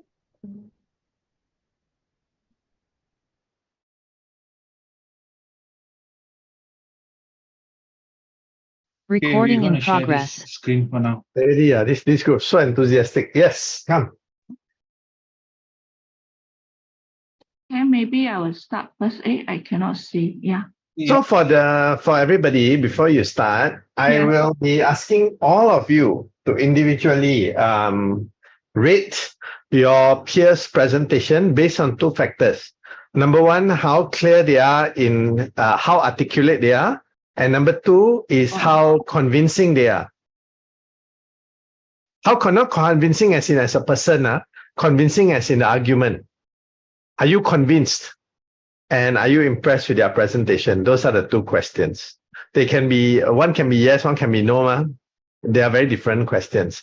So everybody will, I want you all to have a good practice on this lah. So come, let's go. So each one 5 minutes. I won't be hard timing, putting a stopwatch, but try and stick to the time. Go. Okay, maybe I will start first lah. Then the rest of my team member will just add on lah. So this is our risk register. So we are from the supply. We are the Coca-Cola. Our use case is from Coca-Cola. So one of the risks that we identify in our risk register is the supply chain disruption for the local country. So of course, due to natural disaster or the transportation or the supplier issue or any unforeseen demand fluctuation that may affect this risk driver. So the potential consequence, it will disrupt our production line. So it will affect our business as well. So the current control in place we have is we are using our in-house reserve or storage. So who is responsible for this risk is our head of operation. So the mitigation that we have is to ensure business process continuity plan, to have some alternative supplier, backup supplier in case the risk happen. So then this is our risk map, is in the middle. So we go on to our risk indicator, the next step. So our monitoring will be quarterly, and the threshold for this risk we identify as high if it's more than 5%, then medium if 2 to 5%, and low as in less than 2%. Yeah. So any question? Yeah. Anyone in the group have anything to add, or any of the before first, anyone in the group got anything to add? Yeah, so Mr. Kamlesh, our assumption is because I think we were just wondering about frequency earlier in your slide, right? So we mentioned annual, quarterly. We don't know what what is referencing to. So for our case, we are referencing to monitoring of this disruption or this risk within a quarterly period. So within a quarter, if we find that there is a disruption of more than 5%, is considered as high, and then same goes with low and medium. Okay. So thanks for that question. I will just answer it for the benefit of everybody else. Later, I forget. When you talk about monitoring, you're talking about two things: monitoring and reporting. Monitoring is typically done every day, 24/7, every single day. That's monitoring. Reporting may be done every quarter, or every month, or every week. Yes. So, just divide the two words. It will be good if you divide the two words. Monitoring will be real time, or there's a delay of 10 minutes or something. And then reporting will be quarterly or annually or monthly or weekly, whatever. Yes, very good. Very well done. Anybody else got any question for them? Why is it B1? Why is it B1? Sorry, I would have thought that it's B something, B3, B4. One is very low, right? Which one are you talking about? Which one? He meant the This read one? register, is it? B1. You're talking about this record of risk. Are you referring to this one? Are you referring to this B1? Roland, you're mute. That's correct. What's it B1? B1 is B1. That's his numbering. It's operational risk number 1. It is not the risk score. The risk score is the one in the orange. Yeah. But why one? One is, I see. B1. B1 just means that it's in his list of operational and technology risks. This is the first risk that he has considered. Okay, got it. It's just a number. Okay, got it. Yeah, can. Any other questions from the rest? This is Lam. I'm on the move, so I didn't see the chart, but I heard the use of a backup supplier. Is that correct? Yes, one of our mitigation plan is because we take it as something that there wasn't a proper mitigation plan. We have a backup supplier in case supplier A fuck up, we have to help supplier B to provide the supply. Okay, I think the backup supplier is okay, but when we did it in my previous company, we had alternate suppliers, which means that they all supply 2 or more supply the same item. If you have a backup supplier, my concern is how you're going to monitor the performance of this. Okay, interrupt. This one is a content issue lah. We are not assessing his content, we are assessing his context. I get it. Okay, I'm sorry. So I mean, there are many different ways to do it, of course, but we are assessing his context lah. How do you all feel about his presentation and his articulation of this risk?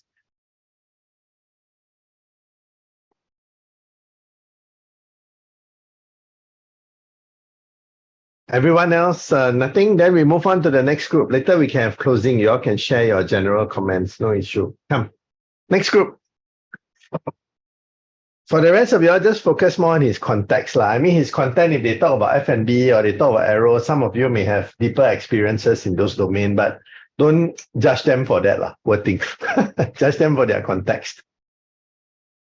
Okay, the group 3 will give it a go. Come.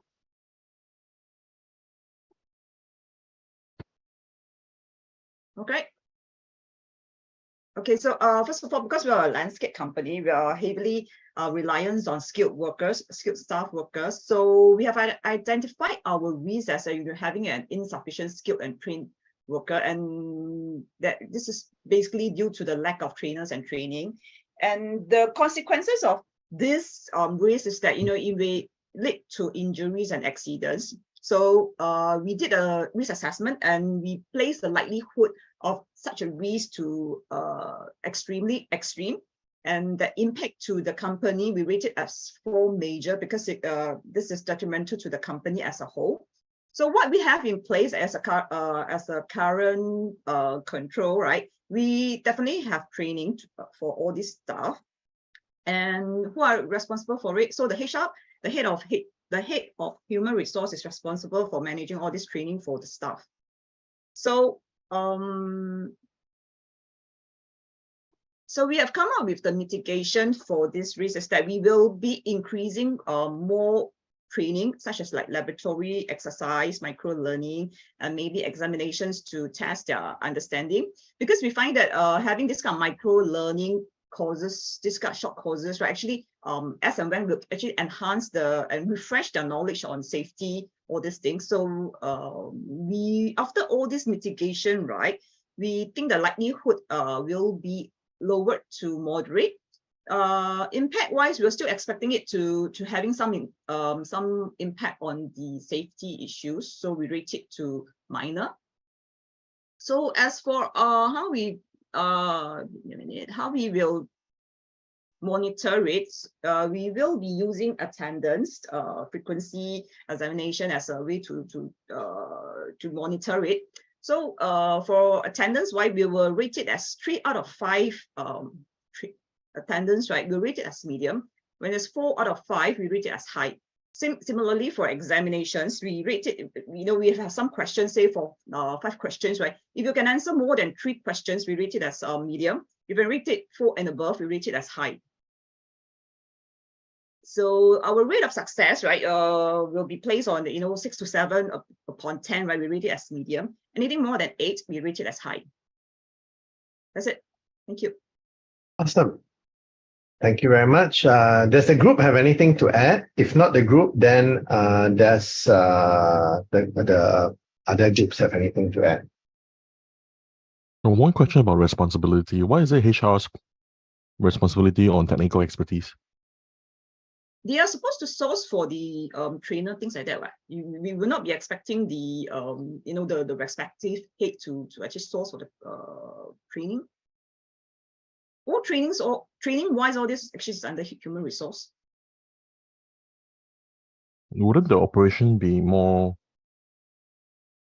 Well, I mean, ultimately, HR is the main person to be in charge, but they can always go out to the respective head for for reference, as in what good cause, things like that. But we don't think that the person in charge is actually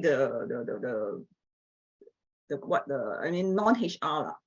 Yeah, so basically is helping to source out the trainers, source out the trainers for the operations team. For example, the HR team will need to source out, okay, this trainer is good for this kind of thing for the ops team to say, okay, let's use this trainer. Am I right? Yeah. Okay, thanks. all right, thank you. I also want to comment that I think it's very refreshing that this team uses the words we learned from last week's class, like micro learning. I almost forgot about that words. Okay. Cool. So with that, next group, last group, come.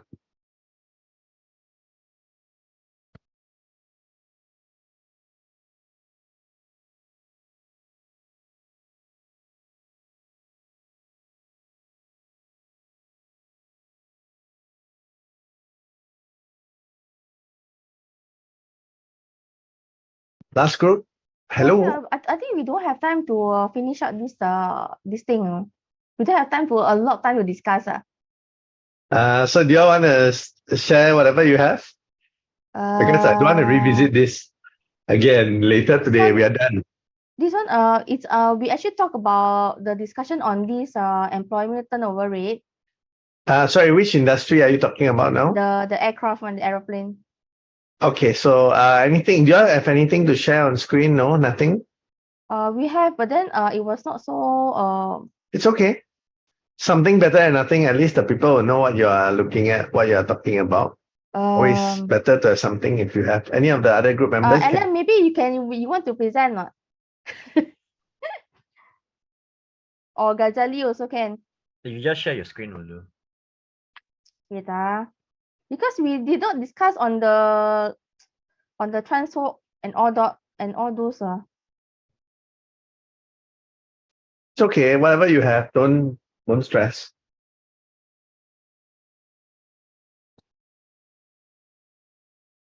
Lisa, you share the Excel sheet that we were doing on just. See?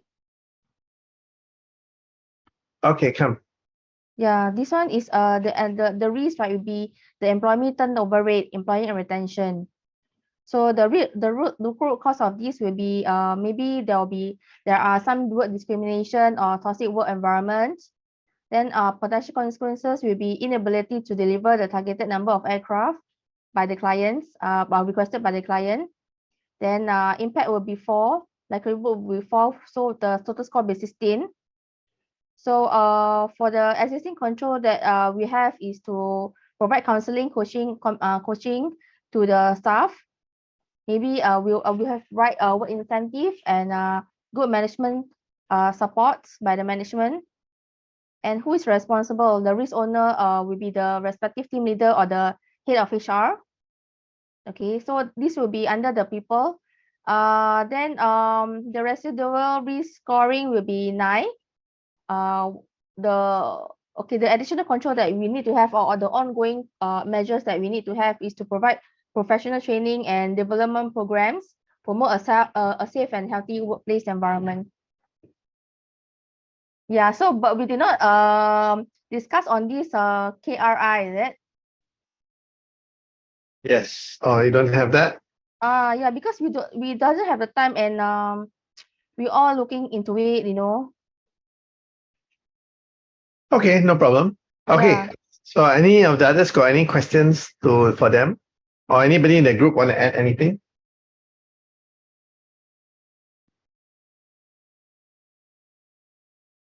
All good. Okay, then let's conclude this part, and I'll leave you guys to. Am I sharing my screen? Yes, you can stop sharing your screen. Okay. And you will see a poll on your screen. Come. Don't vote for yourself just because of loyalty lah. Be objective.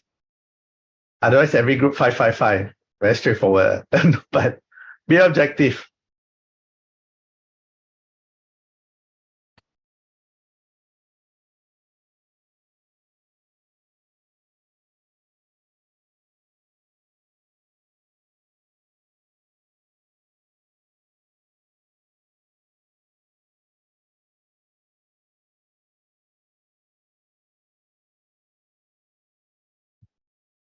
I like it when the winner got 6, because that means somebody from another group voted for you, which means they genuinely appreciated and respected your work.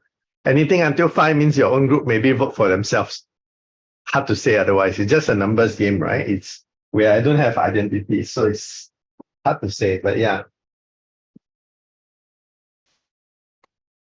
You know,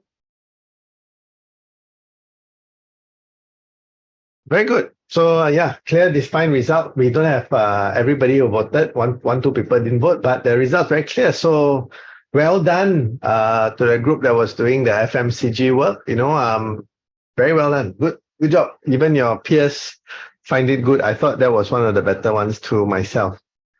But nice. Thank you. Okay, so you know, if we were in a classroom, we'll probably give them a few sweets or something. But you know, Zoom, appreciate the effort. Hey, sorry. Oh, sorry. You can't see the results. No wonder. Now let me share. Now you all can see the result.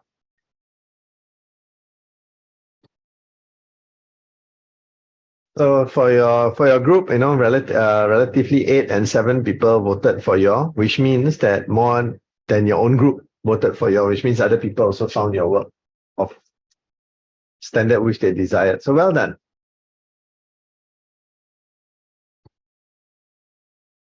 Well-deserved round of applause for them, okay? Okay, so with that, we are moving away from the whole risk register. So for the next group activity, you all will not see your same groups anymore. I will reallocate randomly. And you all will have a new group of people to work with for what we call our second part of our learning. Now, let me get the presentation screen there so you all can see. So the next part of our in our course, we're going to be talking about scenario planning.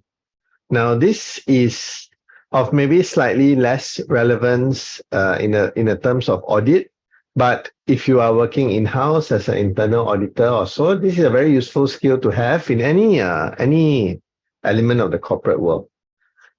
So when we talk about scanning, environmental scanning, we are also, first thing we're going to talk about is risk sensing.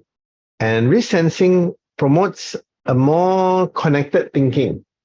And it's how you sense things. You look at connection, you look at factors, you look at what's happening, and you connect these things to your organizational objectives or your own operating environment.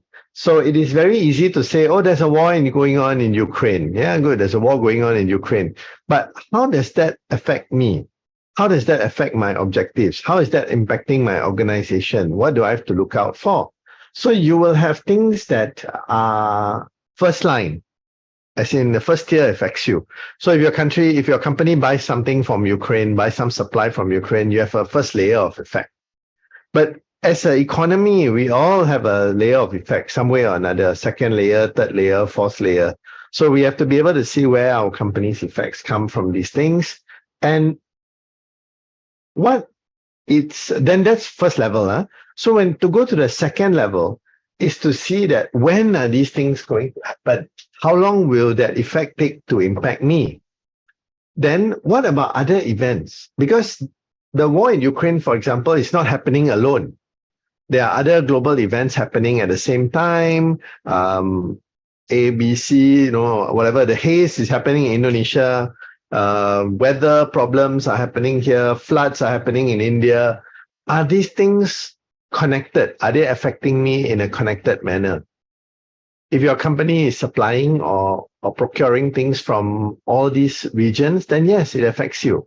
And what about the relationships, between US and China? What's happening in China? What's happening in the US? What's happening in Korea, North Korea? What's happening in all these parts of the world? Maybe it affects us in a connected fashion.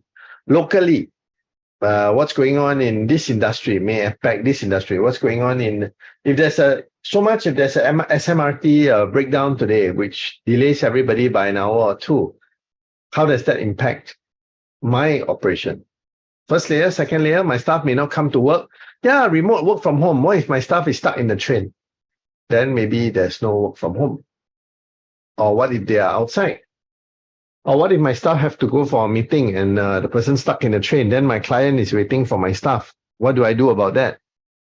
So all these factors sometimes combine to give you a very unique circumstance. And what we will be doing is we have three key focuses here. The first focus is that we need to make our processes more anticipatory. Means instead of always talking about reacting, remember yesterday we were talking about preventive controls. Now, preventive controls may not be the best controls, but they are always the best to have. They may not be the best in solving the problem, but they are the best to have. Because if the problem doesn't even happen, then no need to solve. Huh? So we always want to make our risk process more anticipatory. Even in terms of computer, IT breaches, data privacy issue, we will want to anticipate the breach so that we can stop the breach. We will focus some energy and some resources on on detective measures and corrective measures. We will focus some resources on that, but we want to try and be as preventive as proactive as possible. The second issue that we are always looking into is sustainability. When we talk about sustainability, we're not talking about the environment. So for those of you who have very superficial exposure to the world of sustainability, it's not just the environment, there's a lot of sustainability. For the purpose of our conversation here, let's take sustainability as our business will still be able to survive tomorrow. We can still sustain for the next 1 year, 5 years, 10 years, 20 years, whatever our horizon is. So when we look at our sensing, we look at sustainability as one of the key drivers. So for example, Ukraine war, something happening. We know that this will affect our business. How will this affect our business? Will it spoil our business today? Will it affect our business in the next 5 years? On a sustainability front, can we still continue to be in business 20 years from now if this situation persists? And the third area we look at is in terms of redundancy, resources, and resilience.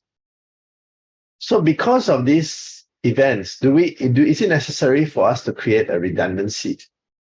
And when we create redundancy, remember, redundancies always cost money. So I give you an example here when we talk about Singapore Power.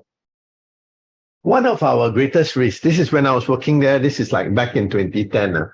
One of our greatest risks is that Singapore will have a power failure. And parts of Singapore will be dark. We won't have enough power to run, there'll be an island-wide blackout. So at that time, Singapore Power had 100 big substations. When we say big ones, we mean the 66 kV technically. Those you see in your HDB, they are fenced up. They're fairly big. Probably the size of maybe a basketball court kind of sizing. Have you seen those power stations before? Yes. So we had at that time, we had about 100, 99 or something like that around there. And these power stations were supplying power to smaller 22 kV substations, which are located in your HDB, probably under the void deck. Some of them are standalone. They are fenced up, or they are gated. They're not even fenced up. They are like normally 2 floors. There'll be a little staircase, and then they are locked up. So what happens when one of these 22 kV substations is spoiled or there's a failure? The others come in to support.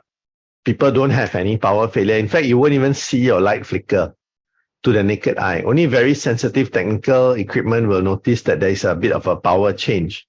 Your average household will not see it. But back to the 66 kV. We have 100 of them. When one fails, the other one will pick up the load. Now, any idea how many of them need to fail before we have a serious power outage? Anyone want to guess? Guess. Make a guess. How many of them need to be spoiled one time, same time? 70%. No lah, not so bad lah. We don't run at that kind of redundancy. But yes, all the seeming ridiculousness of the answer translates into actual. Actual, the number was 27 at that time. 27 power stations need to fail at precisely the same time for us to have an island-wide power problem. Now, when you remember, I don't know if you remember a few years ago, around when I was working there was a power outage at Hougang, which lasted a few minutes, I think half an hour or something like that. But that power outage was not caused by the substation going down. That power outage was caused by the relay mechanism going down. So the substation was down, but the kick-in of the backup did not come in. So that's what caused the outage. The outage was not caused by there actually being no power. The power outage was caused by the uninterrupted supply, if you will call it, or UPS, not functioning well enough for that domain. Okay, so 27 power stations need to be done at the same time. Now, is that overly redundant? What do you think? I think it's sufficient. Why do you say sufficient versus overly redundant? Why? If there's a catastrophic disaster, right? I think or some kind of war, if possible, you still need things to run. People still need to live. So I think they make backup plans in this kind of like very adverse situation. If it does happen, people are still taken care of. So if I hear you correctly, what you're saying is when we determined our redundancy, we took a very good look at our consequence. Yes, I'm very sure. Like, for example, they're stockpiling rice, they're stockpiling even medication, they're stockpiling, I won't be surprised if they're stockpiling resources to ensure that, all our citizens are taken care of in the midst of a global crisis. So I think this is the wisdom of the government. So I think if you put 27 there, I feel personally very assured that I'm taken care of at this time So I don't think. Mind you, this was about 15 years ago Today the number may be up or down Yeah. The number may be up or down. But so the key point here is that when we talk about redundancy, we have to consider a few factors. Now in IT, the world of IT, the word redundancy is a very commonly used word. And it's always, we have layer after layer after layer. We have redundancies in place. If this system failed, this system will kick in. This system failed, this will kick in. And when we outsource our processors to Amazon Web Servers and things like that. Redundancy is it's probably one of the biggest reasons why we outsource it. The risk of it failing, because even in-house we cannot assure of the level of standard. Outsourcing gives us a better QC than keeping it in-house. So I want you to be aware that when we talk about redundancy, some of the issues, the two issues we have to consider are resources and consequences. How much resources do I have? How much resources is this taking? Is it worth it? And the second one is consequences. What will be the worst case scenario if this happens? Is it worth spending this kind of money to prevent or to mitigate that worst case scenario? So these are some of the questions you need to ask yourself when we are doing scenario planning and when we're doing contingency planning. Now, as you learn business continuity management and disaster recovery, you will revisit these issues in more scientific and technical detail when you learn these two topics. So how does risk sensing link with the ERM framework?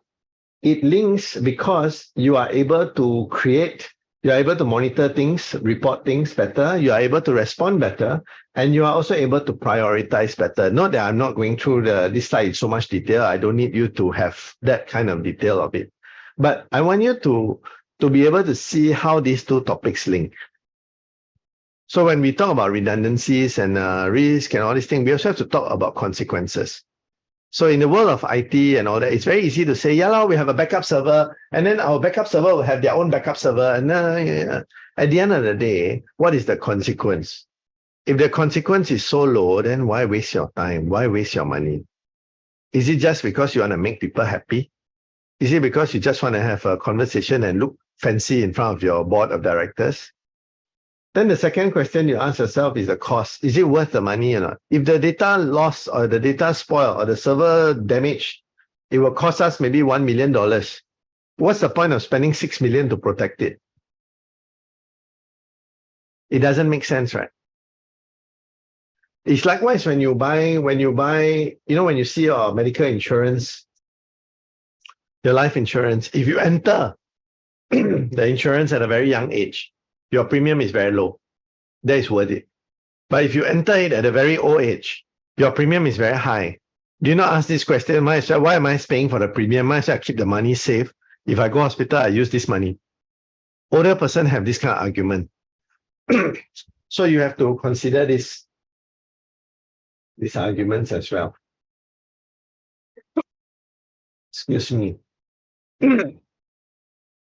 Okay, so risk sensing is something that is very prevalent in both the private sector and the public sector. So in the public sector, the government does a lot of risk sensing. In the private sector, there are companies that even devote a whole department to doing risk sensing. And this concept of risk sensing really started from Shell. Shell, very long ago, started setting up things like scenario group. They have a scenarios group. They have a group of people who sit down and think about what is going to happen in the world and some possible scenarios. You can imagine that job to be something very fluffy, right? Probably people sitting down having coffee every day talking about scenarios. No. Don't get that idea. It is a very scientifically inclined department. The amount of statistical brain they have, the amount of graduates they take from the top universities in the world is scary. Okay, if you look at that department is more cutting edge than most of the departments you've ever seen in your life, probably more cutting edge than the whole of Temasek Holdings themselves. That kind of cutting edge people working there. So if you look at these industries that have a very strong risk sensing departments, you will notice that a lot of them are industry leaders. I mean, in the oil and gas business, Shell is a leader. In technological components, Siemens is a leader. In hospitality, Marriott is a leader. In F&B, Hershey is quite a leader. In the terms of IT hardware, Intel, very big leader of production of chips and processors. Then you look at cars, BMW, quite a leader there. Industry recognized top brand. So does this probably suggest to you that these companies made it because they have good sensing? So sensing is very important. How do we do sensing?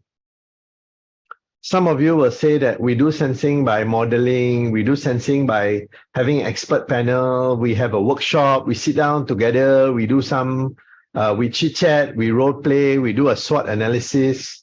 So take a look at this diagram on your screen, and you will see the key on the right says qualitative, semi-qualitative, and quantitative.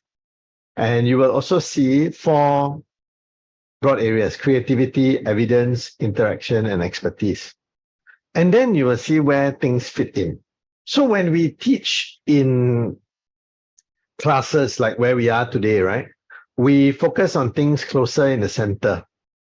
Things like SWOT analysis and all that. These are the things we like to teach because it kind of covers all these 4 elements. But as you go into certain industries, certain businesses, you will see that they will prefer to use things that go closer to one of the four columns. So these are some of the ways we do our risk sensing. Just have an awareness of it. Okay. Wow. Some methodologies we use. Okay, let's do this. Okay, let me, while you all also introduce yourselves to your new groups for your whole afternoon program, let's split you up into groups. And I want each group as a icebreaker activity to choose 3 items from here. 3 items, any 3 items. You can see all these items. And I want you to explain to the rest of us, go do some Google review, go ask ChatGPT, and explain to the rest of us what these 3 items are. It's okay if there's an overlap, I don't really mind. But choose an item which you don't know. Don't come and tell me, oh, I choose, SWOT, because SWOT means strength, weakness, opportunity, and threat. No, choose something which you don't know. Choose what is what is crowdsourcing, or what is wild cards, or what is gaming. Choose one of these and discuss it with your new groups. Okay, and at the same time, get to know each other, because you'll be spending a bit of time together in the afternoon, learning more about each other. Then we come back, and then you guys will talk a little bit and share with us what are the 3 which you found out a bit more.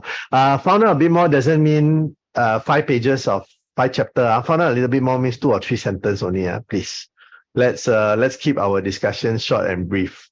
So I'm going to put you all into a new breakout room, recreate 3 breakout rooms, and I'm going to assign you all automatically. At the same time, when you come back, I want you all to also have a name for your breakout room, for your group. Have a name, okay? Can? Then we will name your groups accordingly. I'll give you about 10-15 minutes for this.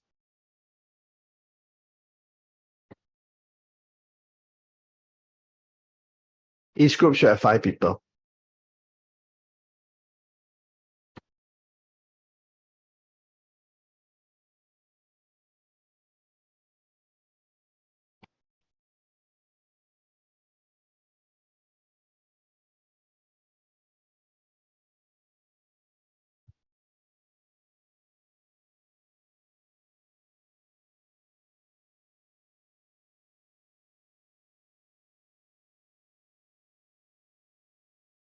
Silent, right? Oh. SK also here.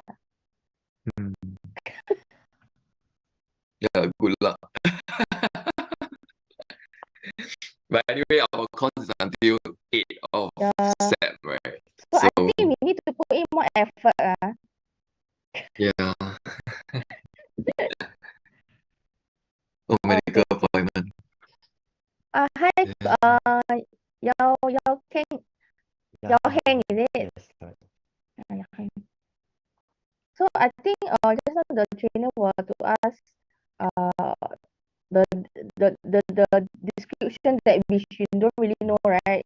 Then you need to Google or chat GPT, right? Mine will be this for come up with like 2 or 3 within the group. Yeah.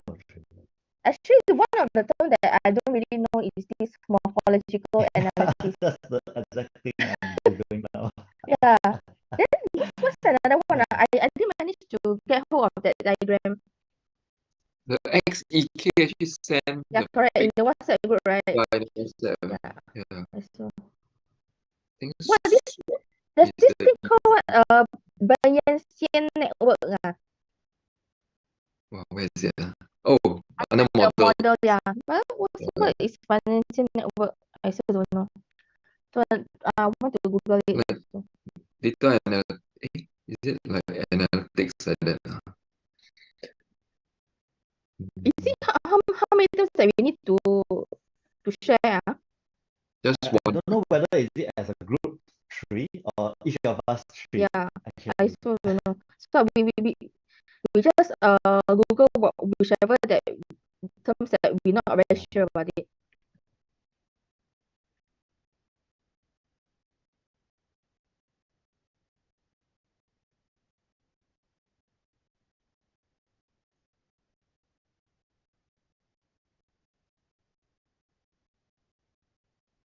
Okay, you just now previously you're in which group? I was with the manpower one.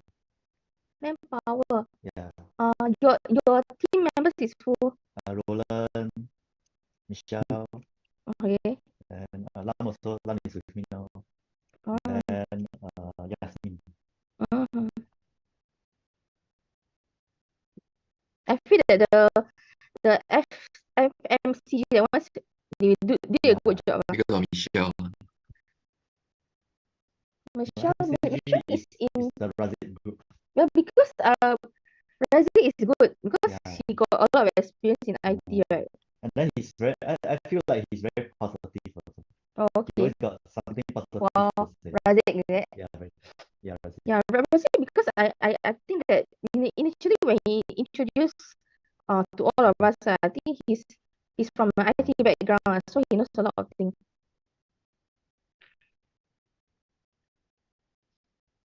Then for my group, I think we were very lucky to have Roland. Roland, Yeah, because he's very outspoken. yeah. He drive all the conversation also. Okay, because he's the what? Is he from IT also? Roland? He's doing his what you call that? His own business lah. Oh, his own business. Yeah, SME. Yeah, yeah. He Oh, actually own like, SME, yeah. yeah, he own like I think 4 childcare center or what. Childcare center. Okay. Then his wife is the compliance head, Yes, right? yes, yes. Mm.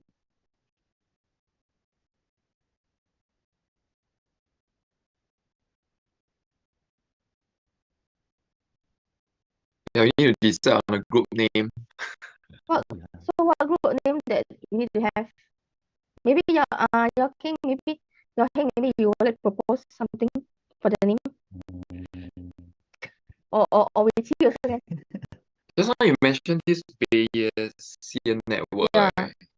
Yeah, I search on ChatGPT. It's belief Belief, network. Wow.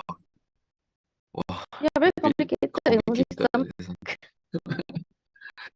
Bayesian. I feel that going to this, you think it's very stressful or not? After you learn these few days on the risk management process, is it Stressful in stressful terms of what? in terms of like you need to know all the terms, you need how to develop the risk assessment, risk register. Now I still don't feel the stress lah. Not really indeed You yet. don't feel the stress lah. So which means that you understand already lah Not a still lot. understand lah, but we'll pass on lah. But I don't know how the assessment for tomorrow. The assessment, I don't know whether the Mr. Kamlesh will give us any Say he tips will or go not. through with us, right, the revision. I think that Oh, you mean for should be tomorrow? yeah. So before the test, you'll do one round of revision, then that should be Like quite the close previous to the trainer, is it? test answer. Yeah, I think so. But I don't know but he's I very think worried he go too fast. yeah, and then like he go like a bit too fast. So sometimes he say also I don't really understand. like how to say it's too fast but not fast. I you know for the whole I always put okay But because you see that he when you say it's but too you see fast that when he say it's too explained, right, he explained he didn't really really look at the specifics training notes, right? Yeah. It's like a He bit use a different. lot of his experiences, then he explain, right? So if you But say sometimes he go a bit too if you fast. say too fast, also feel like, oh yeah, fast. But if you say like comfortable pace, also quite comfortable. Like we got time to do our discussions and everything. So I'm also like Okay, not sure whether okay, it's quite too okay. fast or it's actually in what we are going through is a bit too detached from the notes that we have. Yeah. Detached as in I don't mean not relevant, it's relevant. But we are not like reading enough of the notes. Yeah, not But we can reading do enough that. of the training notes. Yeah.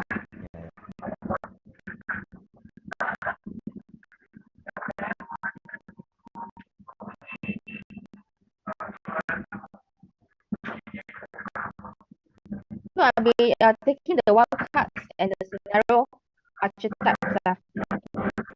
So later we will talk about morphological Bayesian Network, wildcards and scenario archetypes. I put in the chat group.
It is quite interesting. That's gaming Which one? under the that's gaming under the strategy choice and For which one? implementation, right? And For which one? okay, under I think between monitoring and designing strategies, I think should be design strategy. There's a strategy choice and implementation, right? In the same category as morphological analysis, Oh. that's gaming, right? And then when you go to the other side, under the environmental scanning, you see serious gaming there. I think it's the breakout room. Oh, is it? Okay, yeah. All right, see you guys later.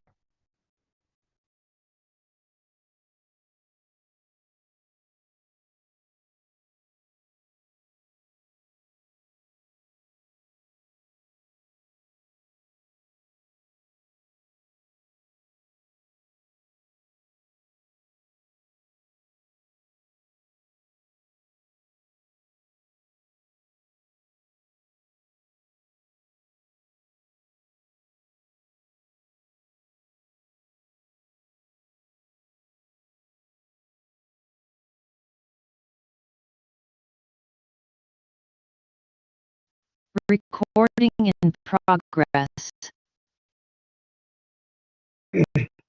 Okay, come. Before we talk about the three things, can you all tell me what is your group name? Group name makan. Okay, good. That sets the tone for the afternoon. Good. Room 2, Ghazali, Rajesh, and Yasmin. What's your group name? The same.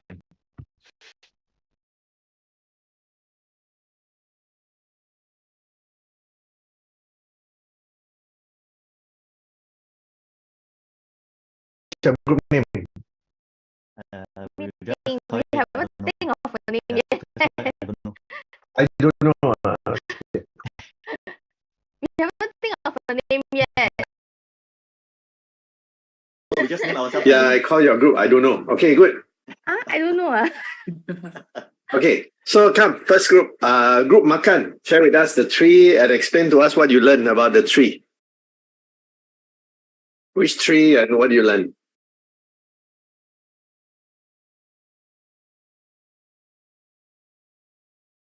Okay, let me just share my screen and then my team. Sure, very briefly, come. So my screen, share my screen and my team can.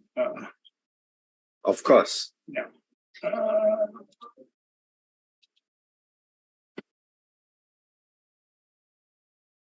Okay, Team Makan, we Razib, Michelle, Zach, Roland, and Alan. So you were saying that we will have to find three things here that we is something new that we don't know or it looks very different. So we chose three things from here: morphological analysis, signposting, and what's the other one, Alan? Sorry, yeah, Bayesian network. So this is what we found out on the meaning of these items. Can I get one of my teammates to go through point 1 and then point another one, point 2 and point 3? Can I get Michelle to go and do one? No problem. morphological analysis, right, is the study of the form of things. So any particular shapes of any particular form of shapes of structure. It is also a process of examining whether complex problem involving many factors